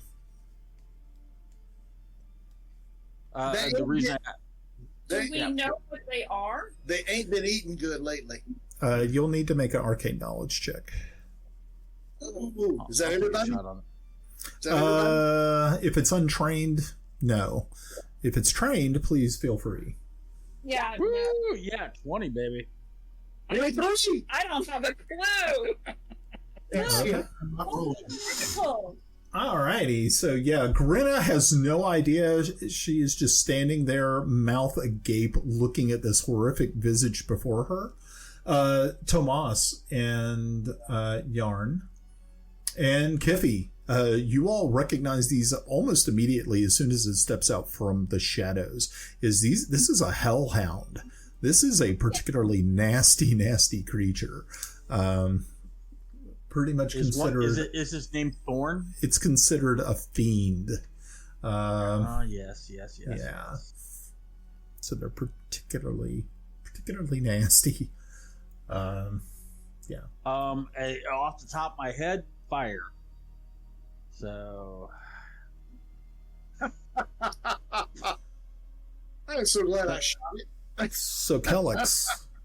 Let's see. What is it that you can actually see? Yeah, you can actually see it wreathed in fire. What would you like to do? So what is it doing after it got shot with a crossbow? It growled even deeper, gave out kind of a strangled sounding yelp. But it is, of course, it has not taken its turn yet, so it is still currently in its current location. Okay, so it's not like trying to come forward or anything like that. Well, that's up next. Timble, what you got? My initiative did not load. Oh. Click your icon. Yeah, did you click on I did. Okay. Was that a 20? I rolled a 22 before, and I selected my icon, and I rolled a 20. Yes. Okay, cool. I'll write you in. I'll be holding my action, by the way, so we don't have to really change anything. Because I'm in the rear, I can't see anything, and I did not even roll. So, to figure out what this creature was, because I didn't see him. I don't think it matters. Okay. So after Yarn is Timble. Sorry. Okay, and then we'll get to Kelex. So you're holding your I'm going to hold my action. Okay. Since I don't see what's going on yet, but I'm cool. prepared for anything. Okay. Kelex. I'm just going to quickly suggest should we just fall back a bit and get him kind of sandwiched in this corridor? Because obviously we've heard there's more than one, right? Well, I'll put it out there. We're right in the middle of it, so a fallback unless you yell fallback and everybody actions that. I mean, we can't have a tactical negotiation because we got one coming at us and possibly two behind us. But so not behind us, but they're coming from the left and right. Right. So if you say fall back, everybody actions off your fallback. I got what you're saying. Yeah. But we're already in a tight area. I mean, whatever. I'm just saying, because then we're not getting on two fronts. That's what I'm trying to. Right. Well, because if we hold them there where we're at, I could see him coming from the north. He can't see you doing that. Right here. Oh, yeah. And also being that Give me 2 beers. Go, Brian. yeah, and being that we're also in initiative order at this point in time, if you do tell them, then of course falling back will be on your turn. So Exactly. Good call. Thank you. Okay. All right. Well, then I'm gonna kind of squeeze my way past Thomas a bit here, and I'm going to chuck a hand axe at it. okay. Did you say fall back? No. Yeah. Okay. He did not say it. I wanted to hear that too. Thanks you, Albert. Yeah. Because if you did, I was going to unhold my action, go to stealth, and fall back. Okay. Kelex, you realize that because where you moved, if I miss on my next crossbow, you know where it's going? Well, you said you wanted to put something up somebody's backside, right? I'm thinking back of your head. I'll duck. Just tell me to duck. We're really obsessed with backfire. All right. All right. So I'm going to throw a hand axe at it. Okay. Bonk. You know, throwing an axe is a great way to disarm yourself. It's a hand axe. Contact. That'll hit. Kill. 7 points of damage. Very nice. And I'll tell you what. Is it okay if I make another move there, Brian, since I did my full movement? Yeah, of course. All right. Do you mind if I kind of step in front of you here a bit, Kiffi? What are you doing? Feel free. Okay. Thank you. All right. I'm done. Okay. All right. Awesome. Need to do some work over here on some of these other creatures. Hang tight.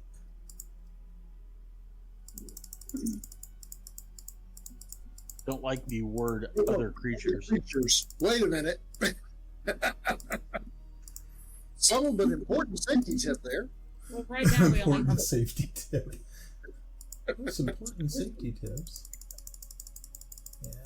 By the way, I already tweeted the Hounds of Hell from Lost Boys. Brian, I was feeling you out where you're going to go with this. It's Thorn. Yeah. It's Thorn, yeah. Alrighty, good deal. So Kelex, you were standing there. Let's see, is there anything? Okay, so Kelex, as you turn to step back, you can see that there is another hellhound right up here that is slowly making its way, crouching, just waiting. So let's. I got to add him to the initiative order here, real quick. I'm sure you won't mind. Two fronts. 7. Okay, let me. Okay, all we got to do is kill them and not take damage, and not use spells. I'm going to cast. All right, so this hellhound is going to use his. Let's see, 5. Oh yeah, he has plenty of movement, and he is going to go ahead and make his attack upon Kelex. Let's see. Thank you, meat shield. All right. And I look at him in a stern voice. Sit, Ubu. Do you have command? No. Okay. Are we a happy little group here? Okay, so it is going to actually it's going to try to discharge. It's going to discharge its fire breath at you. Oh. Is that a cone? Okay, let's see how that works. Fire breath. I think it's a cone. Yeah, I think it is a cone. Yes. So I think it actually has to hit you. Let's see how that worked out. Is it a dex check? Yeah, it's a dex check. Dex check. DC 12. Yep. Oh. Shouldn't be that bad. Who's in the cone right now? The question is, where is placing the cone? I think we had those cool, like, things that we cone can templates. use. Yeah. Yeah, the cone template. Let's see if I can find it. That's the fun part. Working with you, not against you. Take it easy on us. I don't think that's it. Am I using the new and improved? I think I am. It doesn't make sense. Where are the templates? Okay. Yeah, I'm trying to find the templates. Where's the templates?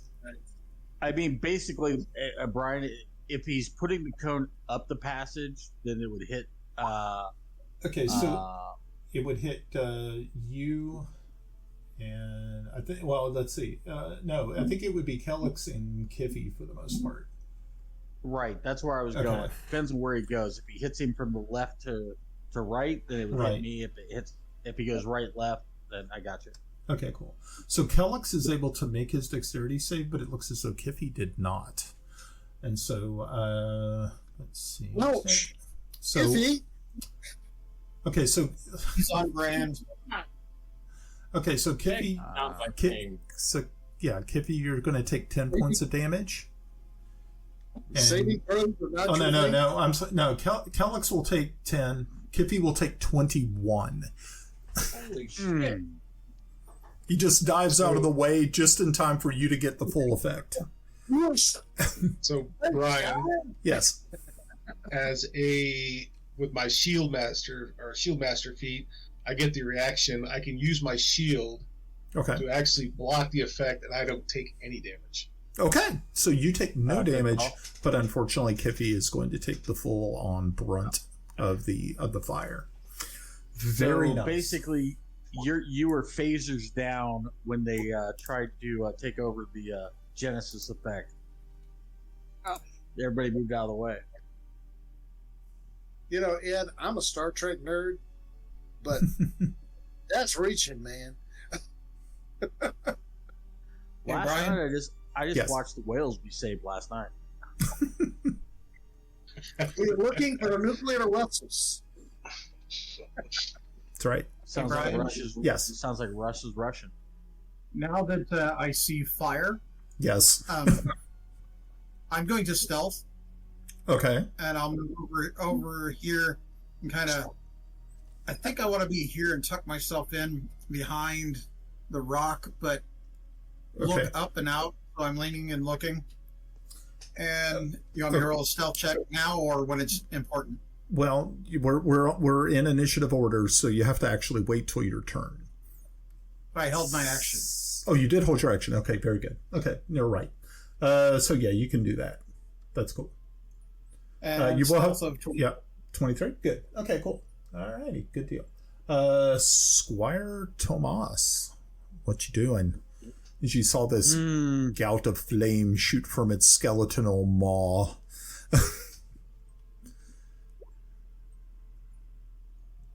How big are they? Are they size large? They're medium. They're medium fiends. Kind of tall. They're like hyenas, but they're like skeletal, scaly looking. Turn them? Or is that nerfed in 5e? What's that? If they're fiends, can clerics turn them? Or is that nerfed in 5e? I think that's more undead than It is undead. anything else. Yeah. Yeah, I don't think it's fiends. Yeah, I don't think it works. Yeah. Has to be undead. But we just got to do Just think on the other side of these, there are the Got it. vampire we originally came to kill. So don't die. Right. So Tomas is who is in like epic rule of cool mode right now, is going to run right at him, Okay. promote the attack of opportunity, and try and do an athletics or an acrobatics check to get on its back. Okay. And grab it by its tufts and steer it by its ears. Anybody notice the third one that popped up? Nope, I didn't. That's why I'm doing what I'm doing. Okay. So and the reason I say that, because having used to have horses, and Mike and Glenn know my love for the horses that I used to have. I know you can steer horses by their ears. That's a whole different story for a different time. But okay, here's the problem. They're skeletal. They don't actually have ears. So you jump upon the back of this creature. Go ahead and make it. I'm all about it. Make it dexterity. Yeah. Obviously, if they're so skeletal, that's why I was like, are they mangy with skeletal? No, or is there they're something I can grab onto? No, I mean, there's bone. No, I was asking earlier about fur and stuff. I was like, are they like skeletal? Or are they they're like skeletal. Mangy skeletal. Okay, I gotcha. That actually changes my action. Okay. He told me skeletal? Skeletal. And I will point out, they probably have pretty good sized eye sockets. Yep. With their glowing ember eyes. Good idea. I can get on one of them and... Never mind. So my original action was to try and get on one of them and try and pull it so I can get a hand in the eye sockets and try and steer it away. I'm just trying to get don't want it to do another flame. I'm going to try and muscle it. I do have a 19 strength. So I guess I'm going to grapple it. There we go. Here we go. So it's a dex check, or is it athletics? Make an athletics check. Can we get an intelligence check? Nope, we don't get those here. Disadvantage. Actually, okay, and it rolled a 19 on its dexterity to get away from you. Actually, I take it back. It's a grapple, and so I have to do an unarmed strike first. Okay. And then it's opposed strength at that juncture. It's kind of like that. Okay. That'll work. Much better. Okay. Okay. So, yeah, you grab a hold of it, and you jump onto it, and you're immediately going to take 1d10 points of fire damage. So let's go ahead and take that into effect. It's not an animal, it's a fiend, right? So. Okay, so you're going to take fire damage immediately.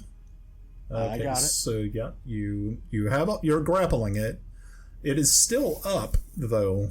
I mean, it moves, but you do have some sort of control over its head. Is that my 4? Is that for my damage? Sorry. Yeah, that 4 is your damage that you took from the fire. Yep, just making sure I got it. All right. So, but I do have control. I stand question.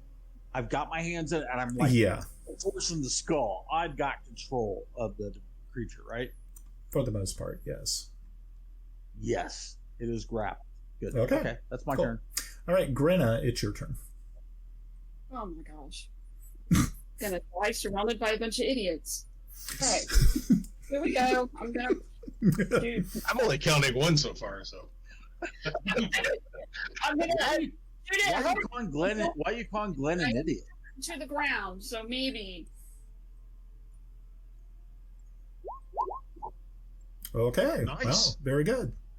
Okay, so using your short bow, you were able to get a critical, so go ahead and do full damage, and then roll damage again. Okay. Okay, so full damage is 8, so 8 plus 8. So you did 12 total? Yes, sir. Alright, cool. The one that he's riding like a bull. Did you miss that? No, I heard it. Trust me, I heard it. Cool. Alright, very good. Alright, this hellhound is going to make his presence known and run over very, very quickly and start his attack because he did not see Kiffi. He is going to attack Kelex. And this time he's going to try to hit him with a bite. Let's see how that works out. Nah, don't see it happening. 13 ain't going to hit. So, all right. Okay, very, very good. Nice. Yeah. All right. Kiffi, it is your turn.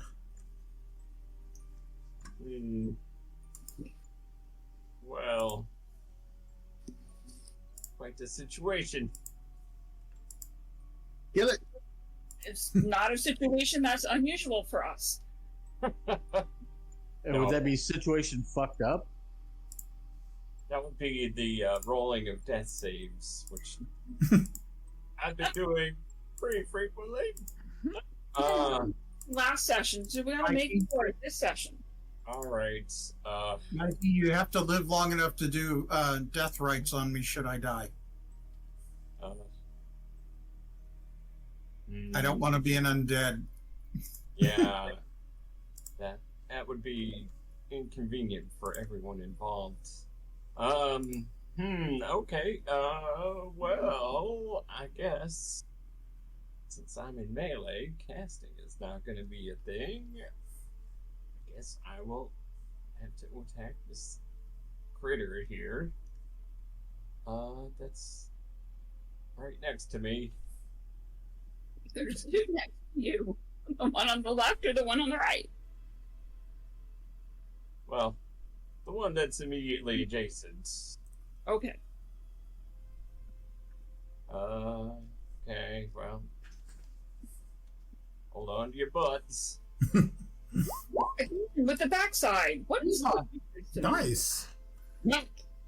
Okay, very, very good. Okay, so that definitely hit. You can do damage. All right. It's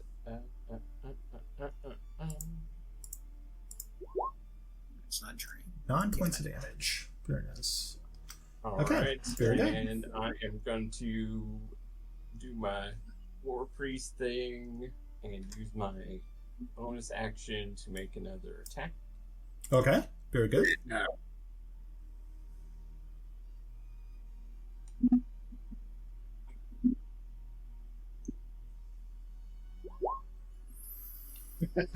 That'll hit. All right. MC Kiffi.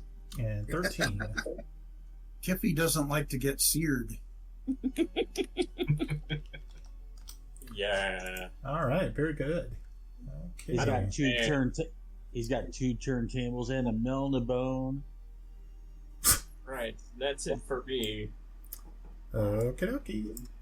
All right, so then we have a third one that jumps over the back of this one and lands right here next to Kelex. And he's going to use its fire breath upon him. So it'll be Kelex and Kiffi, and let me see, where's that cone? 15 foot, so also Tomas will also. Well, that's what I was just looking at.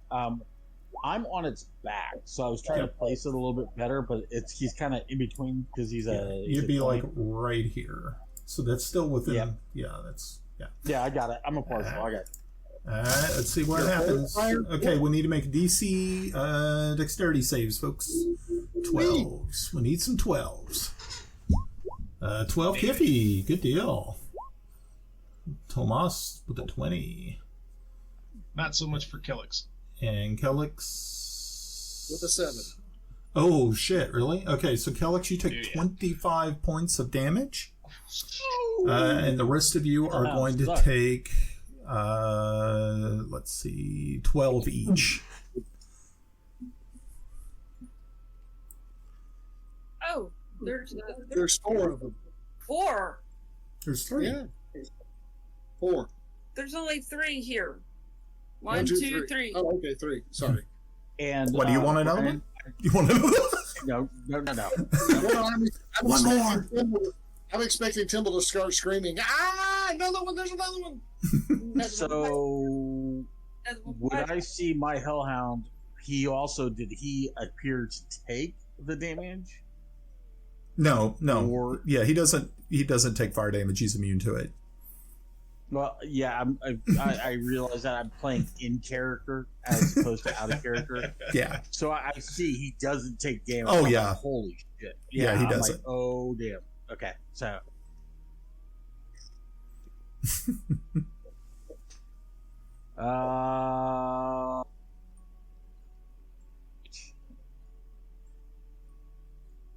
Whose turn is it? Right now it is Yarn's. Good. Your turn. At least I'm short, so you can fire over me. That's true. Yeah, sure. Yeah, just don't roll a 1. Please don't. I'm firing. Shooting your friend in the back is a bad idea. I'm firing over Grenna and Kiffi. Okay. With the crossbow. Yay! Okay. At which one are you? That guy? Yeah. The one immediately north of Kelex. Yeah, that one. Okay, that one. Okay, very good. Yay! That'll hit.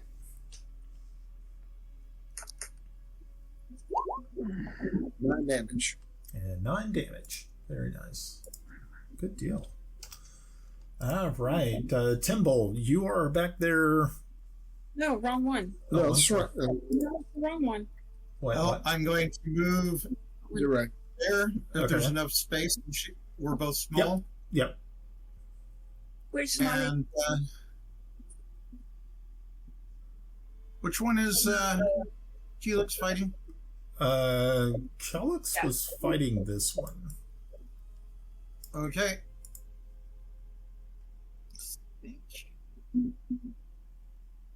I like this crossbow thing. It works. Wish there was a throw button on here for my attack. I'm going to, I don't know about these things, so I'm going to throw holy water at that one. Okay. Nice. In character, nice. Out of character, you fucking idiot. So you're throwing it at this one?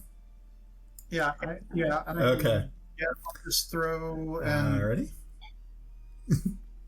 is there a on D&D Beyond? Is there a throw? I have unarmed strike, but No, just roll a d20, I guess. Yeah, just roll a ranged attack. Yeah. Dex. Yeah, I mean, do you have the weapon that you're throwing? Like, you can just roll it? Wow. I'm throwing holy water. I don't have a. Oh, okay, yeah. Okay, yeah, so yeah. That was the tricky part that I was trying to figure out on this system. Yeah. Well, I rolled an 11. I have a +5, so 16. Okay, so yeah, so it arcs over and it actually smashes into the face of this creature, momentarily putting some of the flames out that is on its head, but it doesn't really seem to have much of an actual, like a real effect I don't on really it. need to roll damage. Thanks. Okay. Yeah, sorry. Which one was that? That was the one that you're on. So you're Okay, you're kind of briefly splashed with shards of glass and holy water, but you don't take any damage. Let me make sure I understand this. Story of my life. Tomas is on a flaming dog. Yes. I intentionally took 10 points of damage for that. 4 points. Yeah. But, okay. He believes Okay. it's a rodeo event. All right. And with Okay. my help action, Okay. Kelex has advantage. Okay. Cool. Kelex, it's your Perfect. turn. Oh, What kind of advantage is that? Is it advantageous? You roll twice and take the better. is that for anything particular? I think it's attack. It's attack. Hmm. Any D20 roll is what it is. All right. See, and I know that Kelex has been hurt, and I know Kiffi's been hurt, and obviously I know Thomas has been. I'm going to do this, just because I think we're gonna find ourselves in a bit of trouble here. Give me a second. Tomas has searing testicles at this point. He's working on developing his high pitch range. Nice. So I was going to. I tried using Channel Divinity to basically turn the unholy, which also includes fiends, for Okay. a paladin. Okay. You have to make a wisdom saving throw. Okay. Yeah. Oh, actually, sorry, you have to make the wisdom saving throw. And you have to do a DC 13. Okay. And that's for all creatures within 30 feet of me. Okay, cool. All right, awesome. Cool. So let's see. Hi, Thomas. You're going for a ride.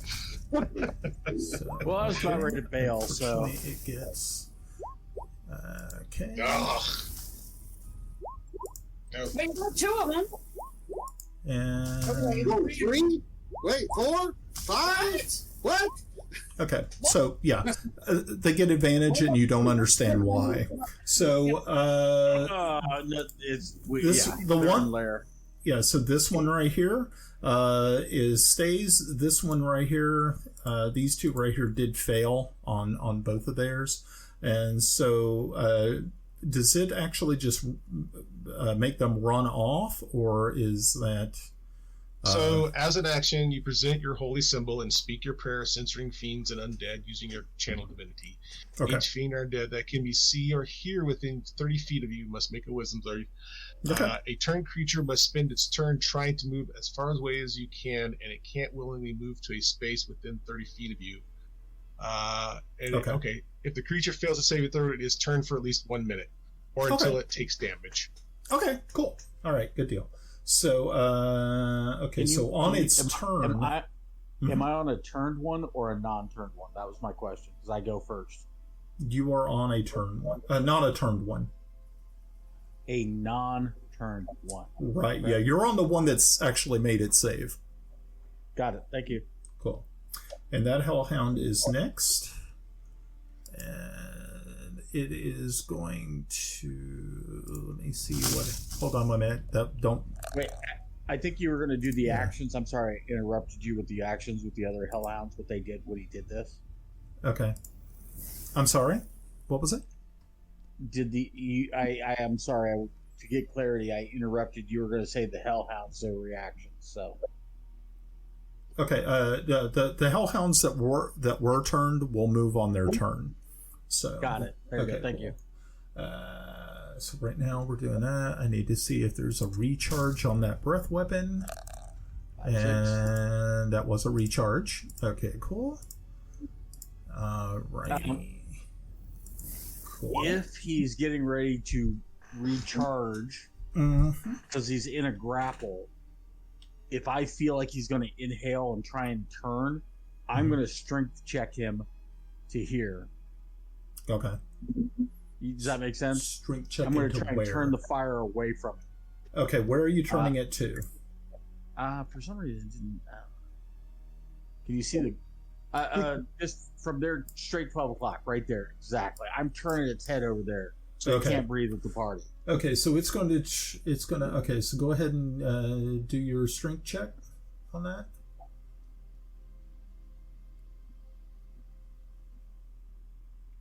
.25. That's nice. Okay, well, I say whoa. I mean, whoa. Okay, so it's still a cone, unfortunately. Well, I did say 12 o'clock, so the next bump would be that wall. I mean, I guess splash, I guess. Yep. I get it. Yeah, you're going to get it. There's going to be some. So, Kelex, I need you to make a dexterity save. Maybe advantage? Because I turned him away intentionally. This truly was the intention, was to steer him. What I'll do is this. I will automatically say that he's only going to take half. He doesn't even have to roll. Good. Okay, so let's see what happens though. Astro Tactics per quarter. Okay, that's 17 points. So take half of that. And of course, with my Shield Master thing, I don't take any damage. Woo! Two turntables. Good for you. Bend me right round, baby, right round. Okay. So, okay, Tomas, I need to see how much more fire damage you take. I get an action first, though, because it's not his round, so I can jump off without taking damage. I jumped on and took damage, so I can jump off, not take damage. Okay. Not his round. Go ahead. So I am going to, at this point, jump. Okay. And move away from him, because first of all, I realize fire doesn't help, but I'm trying to get him to where you say attackable advantage, and that's my move, and then I'm going to stabby like the motherfucker. Okay. Longsword. Okay. Douche. That'll hit. And I was swinging one-handed, so. And then I'm going to stab him with the dagger. Okay. As a bonus action. No. I don't want to. I'm going to stand by.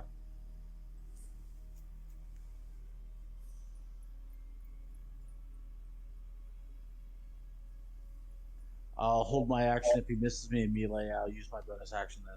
Thank you. Okay. He's dead. Okay, so you're holding your action? No, I have a bonus action I'm not using right now. So if he strikes at me and misses any of them, then I can use a action dice to burn a bonus action to get an attack on him. Okay. Cool. All right. Grenna, it's your turn. Hopefully I will hit. That'll hit. Good job, Grenna. The dice don't like me right now. Okay, so Grenna, how does this look? You've killed it. Oh, done. You're going down to Hellhound. Yeah, but now we got the other two. Put an X on it so we know it's dead. Yes, please. There we go. Put a bigger X on it. Do you guys like the bigger X Grenna. instead? That was useful. There we go. Big X. Thank you. Cool. Right, this one right here is going to flee. No, not that one. This one. Okay. 30 feet. But we know where they are now. And then... Kiffi, it's your turn. This is called running to wake up master. That's my attack of opportunity as it leaves my threatened space. Okay. Ooh, 2 turntables and a Kiffi phone.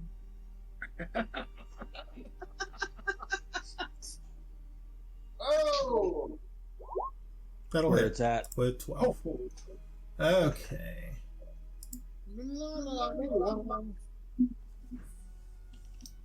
So 12 points damage. That's the one I'd beat down before. Okay. Good deal. Alrighty. And sorry, guys, but if it takes damage, the spell breaks. Yes. It took That's damage. okay. Okay, so... Okay, you're closer to it than I am. Okay. Okay, this hellhound is going to try to leave the area. And you guys have an attack of opportunity if you want. We want it. We want it. We want it. Kelex stays his hand. Kill it, Kelex. Kill it, Kelex. So, If he ain't about that life. Oh, okay, it hits. well, there goes my channel divinity to good use. No. What it did is it stopped him from attacking you this turn. 3 attacks on it. Love it. Yeah, man. That's... So, And the attack of opportunity, yep. so go ahead and roll damage. I love these kind of games. What was that, It's your all damage? the unique ways to do stuff. Oh, yeah, I get it, yeah. 17. Okay, so 17 will hit. Yep. Hey, So roll that beautiful damage. So was that one on the other one? Oh, goodness gracious. Nice. My ball's on fire. He doesn't like these orchestra. You know, Ed, I've heard that about you. So 12 points. It doesn't burn out my pee hole. So we're Okay, good. so that one is going to go ahead and it is going to... Let's see, I don't think it's used its fire breath. It's just used its... Well, it still Oh, makes no. its move. Yeah. I'm just attacking it while it Okay, moves yeah, out. okay. So I don't think... Yeah, I think this was No. This one was the one that one was the one that didn't use its fire breath. This one did. So it did not recharge, but it is going to take a bite at Kiffi because of its. It's fleeing, and I'm making an attack of opportunity. How is it turning around and now making an attack? Well, no. Because it has its movement, it can still make movement and attack you. You broke the spell. But it's running away. It's running away. No. I get where Brian's coming from. Yeah, I get it. Because when you do damage on it, it has a chance to break the spell or the dispel. I totally get where he's saying. This is the one downside to attacking when they're fleeing. I've hit this before. Whatever. Yeah. Kill me now. Body. Okay, so well, it tried to bite you and it didn't bite you. It rolled a 1. So there you go. Dwarfs are easy to carry. No bitey. Okay, very good. Okay, that was it. We're back up at the top with Yarn. Let's chase these motherfuckers down. Because we're the murder hobos that we are. Yeah. Better than the traveling ward. Are they actually right there or have they run away? They're right there. Oh, what? Okay, so that's a great clarification. Pav,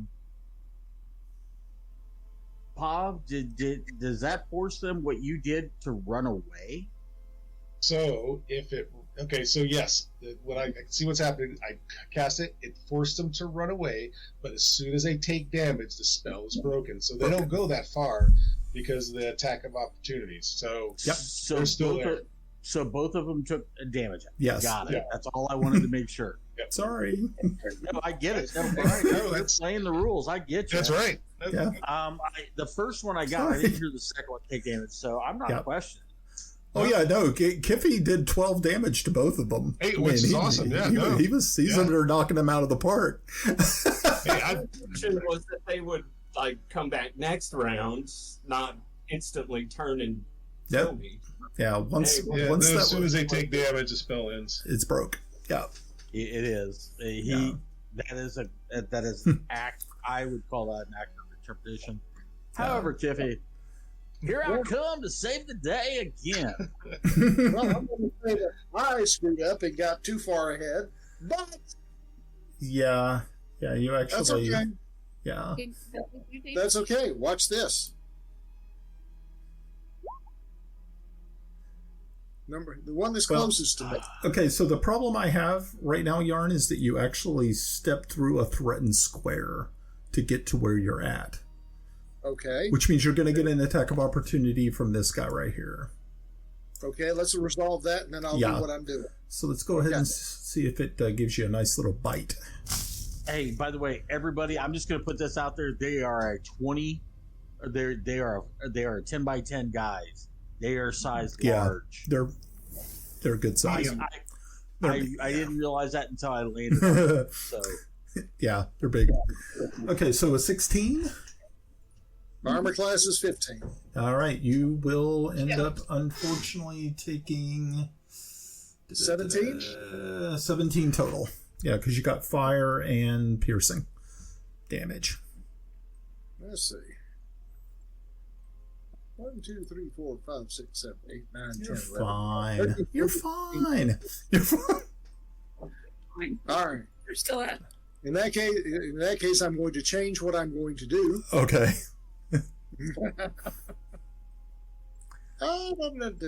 Yeah, I'm sorry if I'm being a rules stickler tonight, but you're fine. I'm out. Okay. Shield. Ooh. It's an automatic reaction. Okay. It is. That's a good call. Good call. Plus 5 AC. Okay. So are you doing that after? But you're doing that after the fact. No. As he attacks me, I do the shield. It's a reaction. Yeah, shield's a reaction. Okay. Then you don't take 17 then. Slava Bogu. You left it at 25. Okay. Hey, I like that. That's not how that works. No. Okay. So, the hell with it. I'm just going to use a crossbow. Okay. Actions, attack, crossbow, flip. No. Nope, that is not going to make it. That is not. No. Ouch. Okay. Okay. All right, Timble, what are you up to? Real quick, Pop. What did you use to turn them? Like turn undead kind of thing? It's channel and divinity. I can Got use it. it once Thank you. every short rest. Roger. I'm going to move through Grenna. Since we're both tiny, I don't think it should be too much of an issue. I'm going to move right here to see what we have down there. Okay.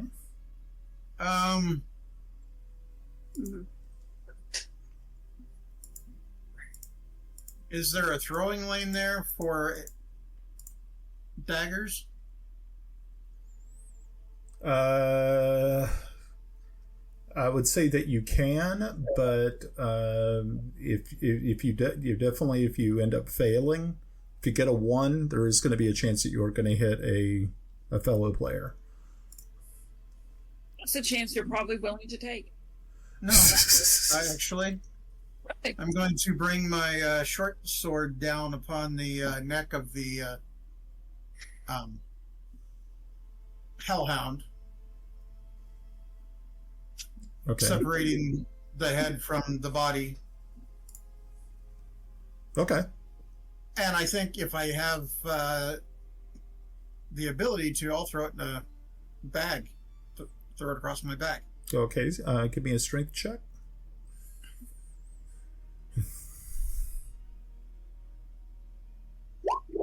You may have to hack at it a couple of times, but you Okay. are making some sort of headway.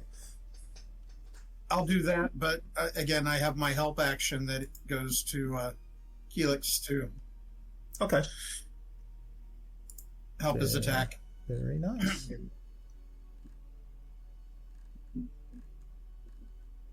All right. Okay. So that is Kelex. It's your turn. Excuse me. All right.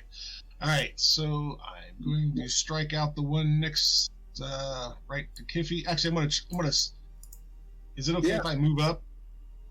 Yeah, you can take a 5-foot step. Okay. I'm gonna try to give Kiffi some breathing room here, and I'm gonna strike out the one in front of me. Okay.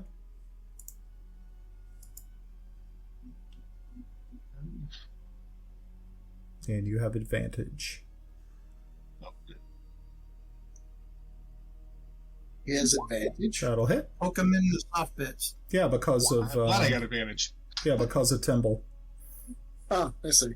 Okay, so yeah, Yep. 26. So what are you? Let's see. That's going to be one-handed. Yes, one-handed because I got the Okay. 1 feet, so 13 points of damage. Okay, so 13. Okay.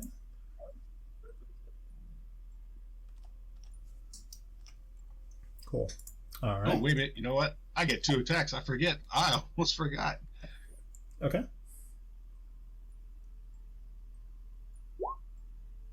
Huh? Now, does that help action work for my entire turn or just for 1 attack? That's a good Help action and question. bonus action, especially when you use help. Okay, can be 30 feet. It just matters that the I don't know, Brian. I think that's Brian, it's your call. up to you. I would say that it'd probably just go for the first one. Any Okay, bonus? so just another, yeah. another 13 points of damage. Yeah. Okay. Cool. So 25 plus. Okay, very good. So that one actually also falls dead at your feet. Yay! Nice. Okay, that hellhound is out. Okay, Tomas. Tomas, it's your turn. As silly as this sounds, it's how bad off does the third hellhound look?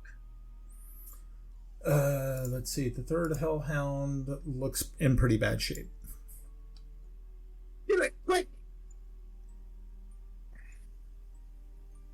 Got it. All right, so I'm going to 5, 10, 15, 20, 25.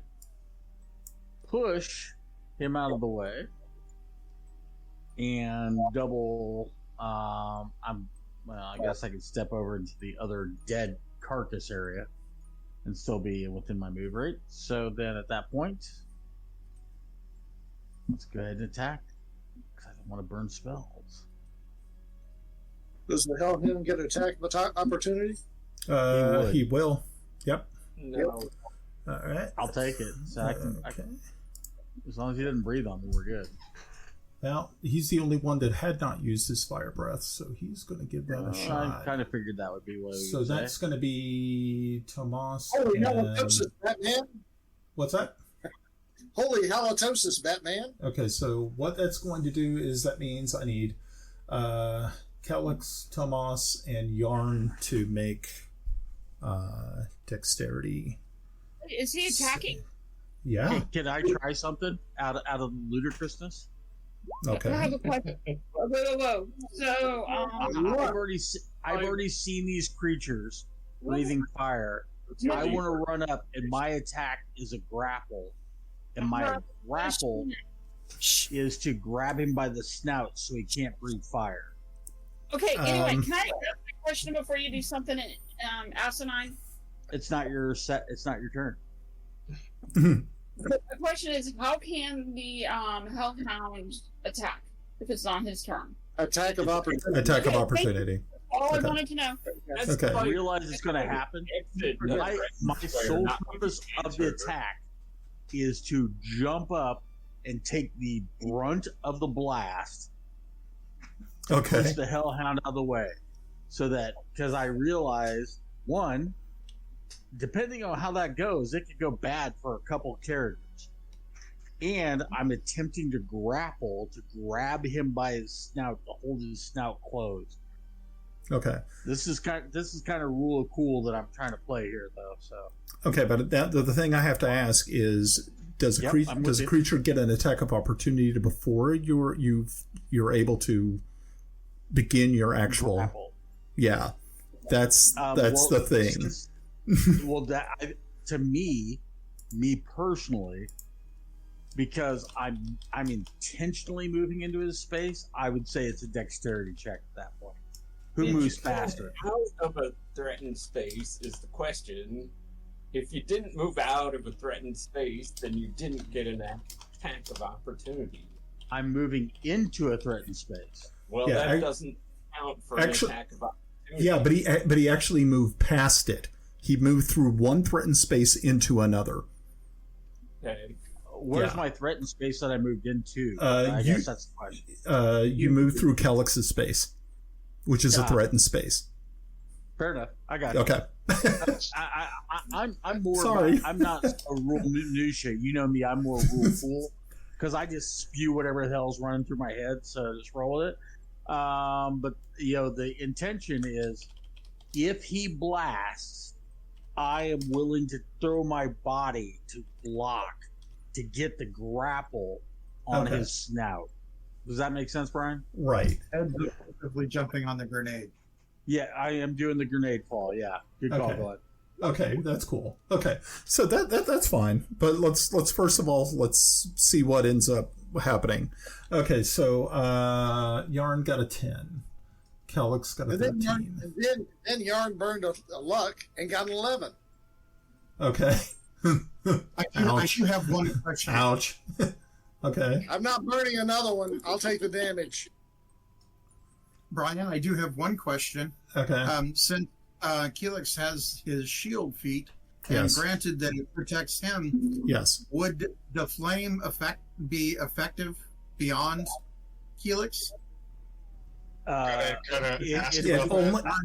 think it only affects him. And also, the creature that you flame protected is dead. This is the only one that hasn't used the flame. Am I correct, Brian? Yes. I'm completely cool with how it's being laid out. Okay. I get everybody's trying to position. I'm doing the fall on the grenade to keep everybody else because I'm still sitting pretty good on hit points. Right. I can take that. I think I can take the first hit. Okay. So here's the way I'm going to run this. Is that if that is the case, what will end up happening is if Tomas is successful in his dexterity save, which I haven't seen him roll yet. I haven't done it yet. Okay. I want to hear what I get my okay. are. So what's going to end up happening if you are successful? You will only take half damage, and you will spare the other two people behind you. If you fail, though. If you fail, alrighty, good deal. All right, so you're only going to take half. So let's see what the dealio is with that. Wait a minute, that was a critical success. Come on, man. Doesn't matter. I know. Well done, Ando. That was awesome. That was awesome, I love you guys. All right, so what did I take there, Brian? Let's see. That is a grand total of 22 points of damage. Wow, I wonder why it's blue. Wow, that's kind of cool. It's blue. I saw that. What does that mean? 22. It's cold damage. What? Nah. 22 is half? No. Yeah, no. 22 is not half. He only takes 11. 11. Yeah, you don't take 22, dude. Okay, good. Yeah, I was. I can eat an 11 hit. So what are you going to do now that you've been past the attack of opportunity? What is it that you want to do? You survived it. He's got a hold of it now. Yeah, that actually at that point, I said my goal is to grab it by the head, and try and grapple it and hold its mouth shut so it can't breathe anymore. Okay. And so therefore I'm engaged in a grapple. This gives a couple of could potentially lead to attacks of opportunity with everybody else. Okay. Later on, and it can't breathe fire again. That's my goal. So by laying hands upon it, you automatically take 3 points of fire damage. I kind of figured that because I'd already fought one of these bastards before. Yeah. Okay. Cool. But you understand where I'm trying. So now I am attempting to grapple. Okay. Note to self: grappling hellhounds is a suboptimal suboptimal. Just trying to see how many stars See, it works, you know. Okay. I'm going to burn. I want to roll that with advantage. Brian, I've mentioned this to you before that I had an inspiration that was out there. So so you're going to burn your inspiration? Okay, cool. That's cool. Right, that's a little bit better. Okay, and it's going to also get an opposing strength. All right, you've got a hold of it. As you can now my inspiration is gone, so that gets that out of the way finally. So I have it by its mouth, correct? Okay. So it can't breathe, bite. I have it grappled. Okay. And that was intentionally. Okay. I mean, I think about somebody grabbing a dragon by its mouth right before it's about ready to breathe fire, and all of a sudden it ingests all that. You know, that's really in my fantasy head. That's what I'm thinking. Okay. All right. So so I believe it's Grenna's turn. Yep. Okay. Grenna, what you got? Here. Oh wait. There's more. Squirrel. Squirrel. Alone. All right. I'm not messing with you. Okay, so I am going to cast Dreadful Strike. What? Okay. Okay. Nice. Onto my little bow and arrow. So everybody, hope I do really well here. 1. Okay, that'll hit. Yep. So the damage from my arrow is 6. Nice. Here is my damage for my Dreadful Strike. Okay, so 10 total. Yep. Nice. Okay. It is. And I can only do the Dreadful Strike once per turn. Turn. Yeah, so even though I've casted it and it's made, it only takes the extra damage the first turn. Okay. He doesn't take it again. Okay, I'm done. Okie dokie. Right. Alrighty. Hellhound is going to, let's see if he recharges his fire. Don't know if that's good. And he does not, which is fine, which is good. He is going to try to break the grapple with the strength. So let's see how that does. Alright. It will not succeed. Nope, it will not. Alrighty. So you're kind of riding this thing, kind of like you've got the its head wrapped up, and it's jerking and bucking, but it can't do anything. So I'm just going to point out how many critical role successes have I made tonight? You made a few. More than all the rest of us combined. Ed? It's true. You know, you've been taking a lot of fire damage to your fingers. Are you going to move from your mandolin or violin that you are using to, say, drums? I was thinking kazoo. Kazoo? You don't want me to take up the kazoo because that's an actual thing that I can put in my mouth and play. And play here, yeah, every time. That would be bad. All right, I take it back. Okay, cool. Kiffi, it is your turn. Kazoos. Or what was those things they had during the world's that one world soccer tournament? Beloozabuzz. Yeah, I love the name. There's a loser. South African, yeah. Okay. So it's Kiffi's turn. Kiffi. Go Kiffi! Go Kiffi! A weekend in. So Kiffi will actually have to step somewhere to get to it because it's right now not. If he's not stepping anywhere, he's like one breath weapon away from death. Oh, okay. So Kiffi's saying, "Screw that." He's gonna do the mega heals on himself. Cure wounds. Very good. Very good. Good. Okay. Well done. For 28 points of healing. Awesome. Well, that's why, hey Kiffi, that's why I got up there to get a hold of it, so it couldn't breath weapon you again. That was my attempt to protect you. Because, brother, you got me earlier. I got you, yo. In my lunacy. In your lunacy. Okay. Yarn, it is your turn. Oh, sorry. Let's go with the crossbow again. Okie dokie. Why are we going with the crossbow? Because it's not a spell slot. You could be my spell slot. Unfortunately, that will not hit. Well, that's okay. I'm not in range. I'm not in range of it. Okay, Timble, you want to take another slap at taking off the head of your... That's exactly what I'm going to do. Okay. Wow, that was like the second...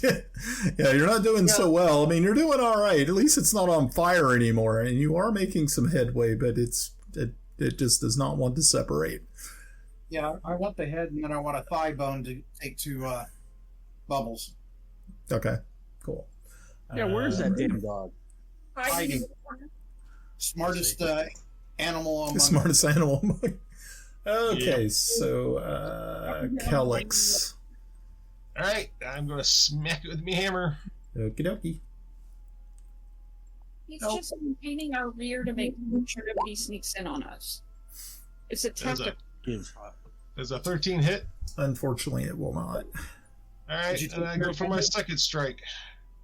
Yeah, hit him with that second strike. Advantage from me. That'll hit. Didn't need it. And so it's 8 points of damage. 8 points of damage. Okay. I think the luck, the help only works for each turn right there. Timble? Yeah, I do it every turn, so... Oh, gotcha. Sorry, I did not realize that. Sorry. No. It's just a little extra something I can do. I appreciate it. Okie dokie. I couldn't actually roll this one. Oh, no, it was the first strike. Never mind. But go ahead. Okay. All right, I'm done. Okay. Tomas, you have it grappled. What else are you planning on doing? Or just to put his ear back in. 1, 2, 3, 4, 5. Maybe we should have them a good So the time. dog having so much fun up here literally ripped my earpiece out. Anyway, so all right, so Come out. Ed, yep. you're behind on beers. I'm ahead of you. You're 8 beers up. Mm-hmm. 9. No, not 9.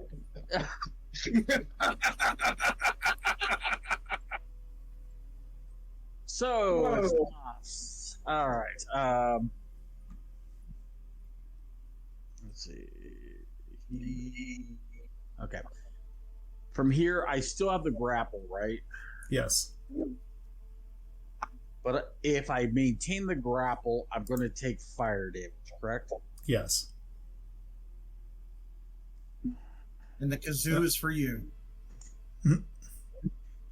If I hold and maintain a grapple, hold on.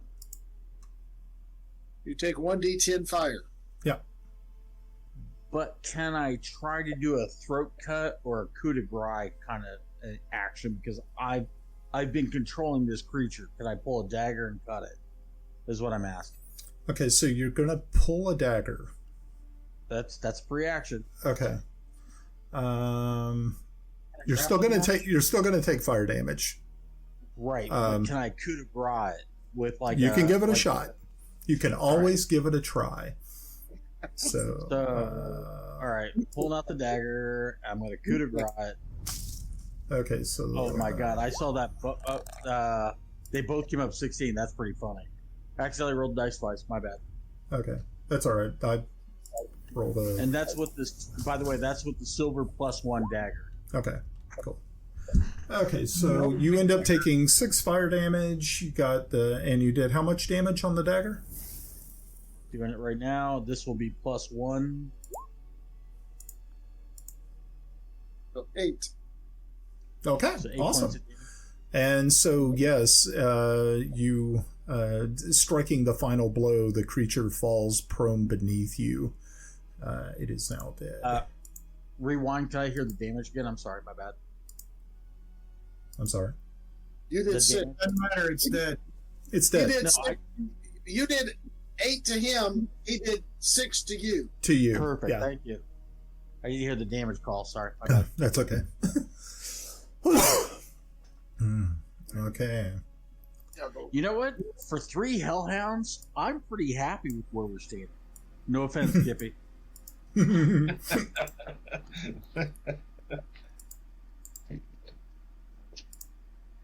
All right. Did you get yourself healed up? Yeah. I'm gonna, Brian. I'm gonna use my Yeah. lay on hands and get myself back up to full. Okay. So, as everybody make a perception check. That's It's never good. No, Yeah, it's never good. it's not. You guys are doing Good some job, pretty good Kiffi. rolls tonight. Before Okay. this happens, I can I can use my bonus action as a short rest. This is my action, so I'm going to do a second one. How long does that take? It's a bonus action. It's still my turn. Okay. Before you declared that, so I did a 3. What is that? 6 points damage. Got it. Thank you. Cool. Okay, so those people who got a 17 or above, you hear the creaking of hinges on wood, and you.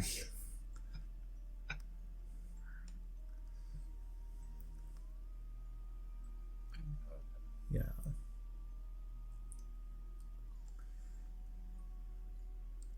Images on. Yeah. Got a direction for that? You can make a perception check to see if you can detect a rough estimation of where it is at.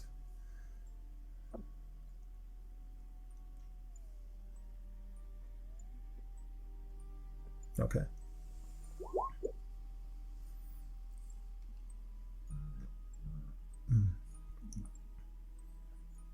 Okay, so Timble, you believe that it is coming from this area here.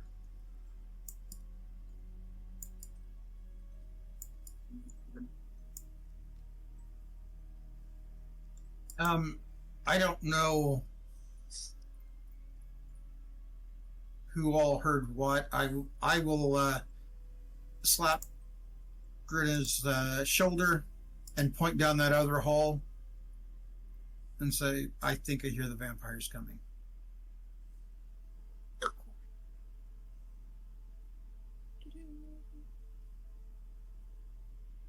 Alrighty. Okay. What are we gonna do? I'd hoped you'd pass it along. Oh, yeah.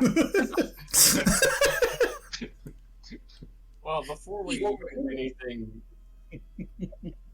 else, who is really damaged and who needs some... Yeah, he's really damaged. Kelex is lay on hands. He's good. So keep your spell slot there, Kiffi, for what's about to come, or at least for my part. I'm good. As far as Tomas is concerned, he could use a heal, but it's not essential.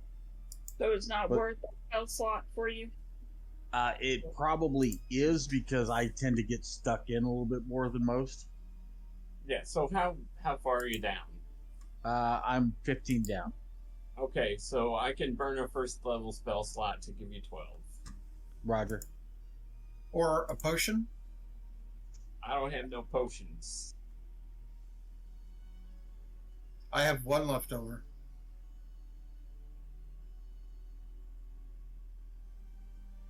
Well, I can almost check. takes me to max. If you can hand Kiffi the potion to be the bearer, I'll take his spell. Because my fear is you're going to get stuck in. You know what I mean? I'd rather have our healer in the background running Overwatch. Yep, You no guys problem. figure. I'll happily hand it to Kiffi so you can do my last rites when I die. Yep, fair enough. All right. How you doing, Yarn?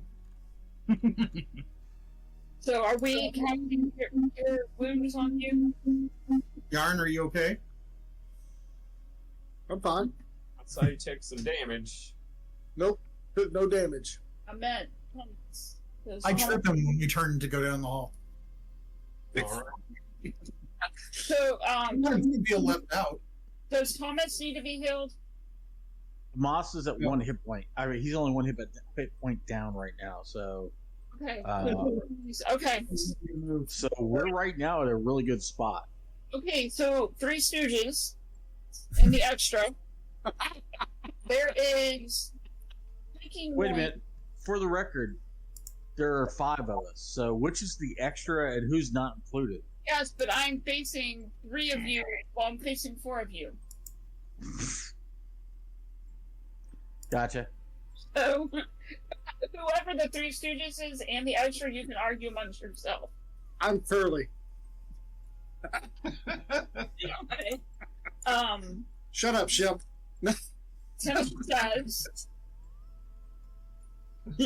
says that there's creaking things down the hall and he thinks the vampires are that way. Charge! All right, let's form up then. Okay. Charge. I didn't take any damage either, so. Okay. So before we get into this, unfortunately, we're down to about 9 minutes left. So it's probably this would be a good place to probably wrap it up for the evening. Sorry. No. I was actually calling. I was looking at the clock too, Brian. I got it covered. Yeah. Sorry about that, guys. So we have to put it off one more week to see how it all. Thursday. Thursday option. Thursday. Yeah, let me check on Thursday. I might be able to pull that off. But yeah, so okay, yeah. I will get back with you guys on Discord to let you know yay or nay. Most likely Thursday will probably work. If not the 17th. 17th will definitely work. Yeah, definitely. Yeah, that'll definitely work. Okay. All right. Oh, time out. 17th is bad. Oh, 17th is bad? Okay. What do you got? My girlfriends and I are going on the witches crawl through Birmingham. Oh, cool. Well, she was a girl from Birmingham. She just had an abortion. What? Okay. Well, that was weird.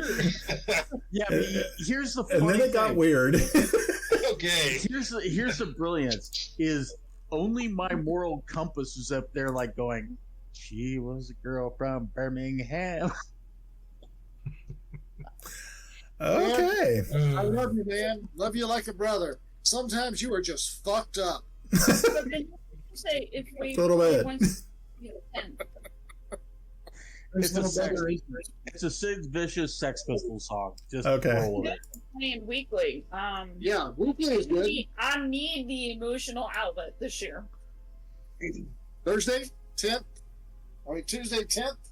If Thursday does not work, then the 10th.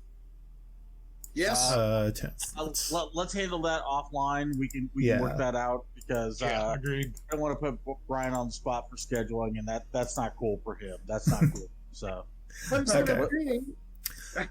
Alrighty. So be respectful. Do I get an advantage in my next role or my inspiration as being respectful? I don't know. Maybe something good will happen to you. Maybe. Nothing good ever happens to my character. Have you ever seen anything good? My evil character is coming back to fuck with us. Was he evil? Well, he is now. Yeah, he is now. He is. Mm-hmm. That is true. Do we still have any Toby parts hanging out? No, they're in the temple. No. Timble, do we have any Toby parts hanging out? I don't have any more. Okay. he mentioned the stone. I know. I was going to ask, did you two say anything about what happened up there? Because at this point, we just know we went in. Are you going to say anything about recognizing Timble? Timble. Or Timble. Not Timble, but yeah. I think at some point I don't recognize Toby at all. I mean, I've heard. He's legend. Yeah, he's never actually met Toby. Since we were more focused on getting into the cave and trying to find the vamps, Kelex hadn't said anything except for when he coughed. Monorail. Monorail. You guys didn't hear that? That's what happened. I turned around and I coughed. Monorail. I'm just going to point out, if I were still here as Toby, I would have had the monorail set up as a reverse telescope, fucking laser beaming vampires. Just saying. Cool. At night. Alrighty. Okay, folks. So, for those folks watching at home, thank you all very much for joining us this evening. I hope you've had got a chance to enjoy in our shenanigans. For my players, thank you guys for showing up this evening and be willing to play. Even though I wasn't playing fast and loose with the rules this evening. I was being I was a needling bastard this evening.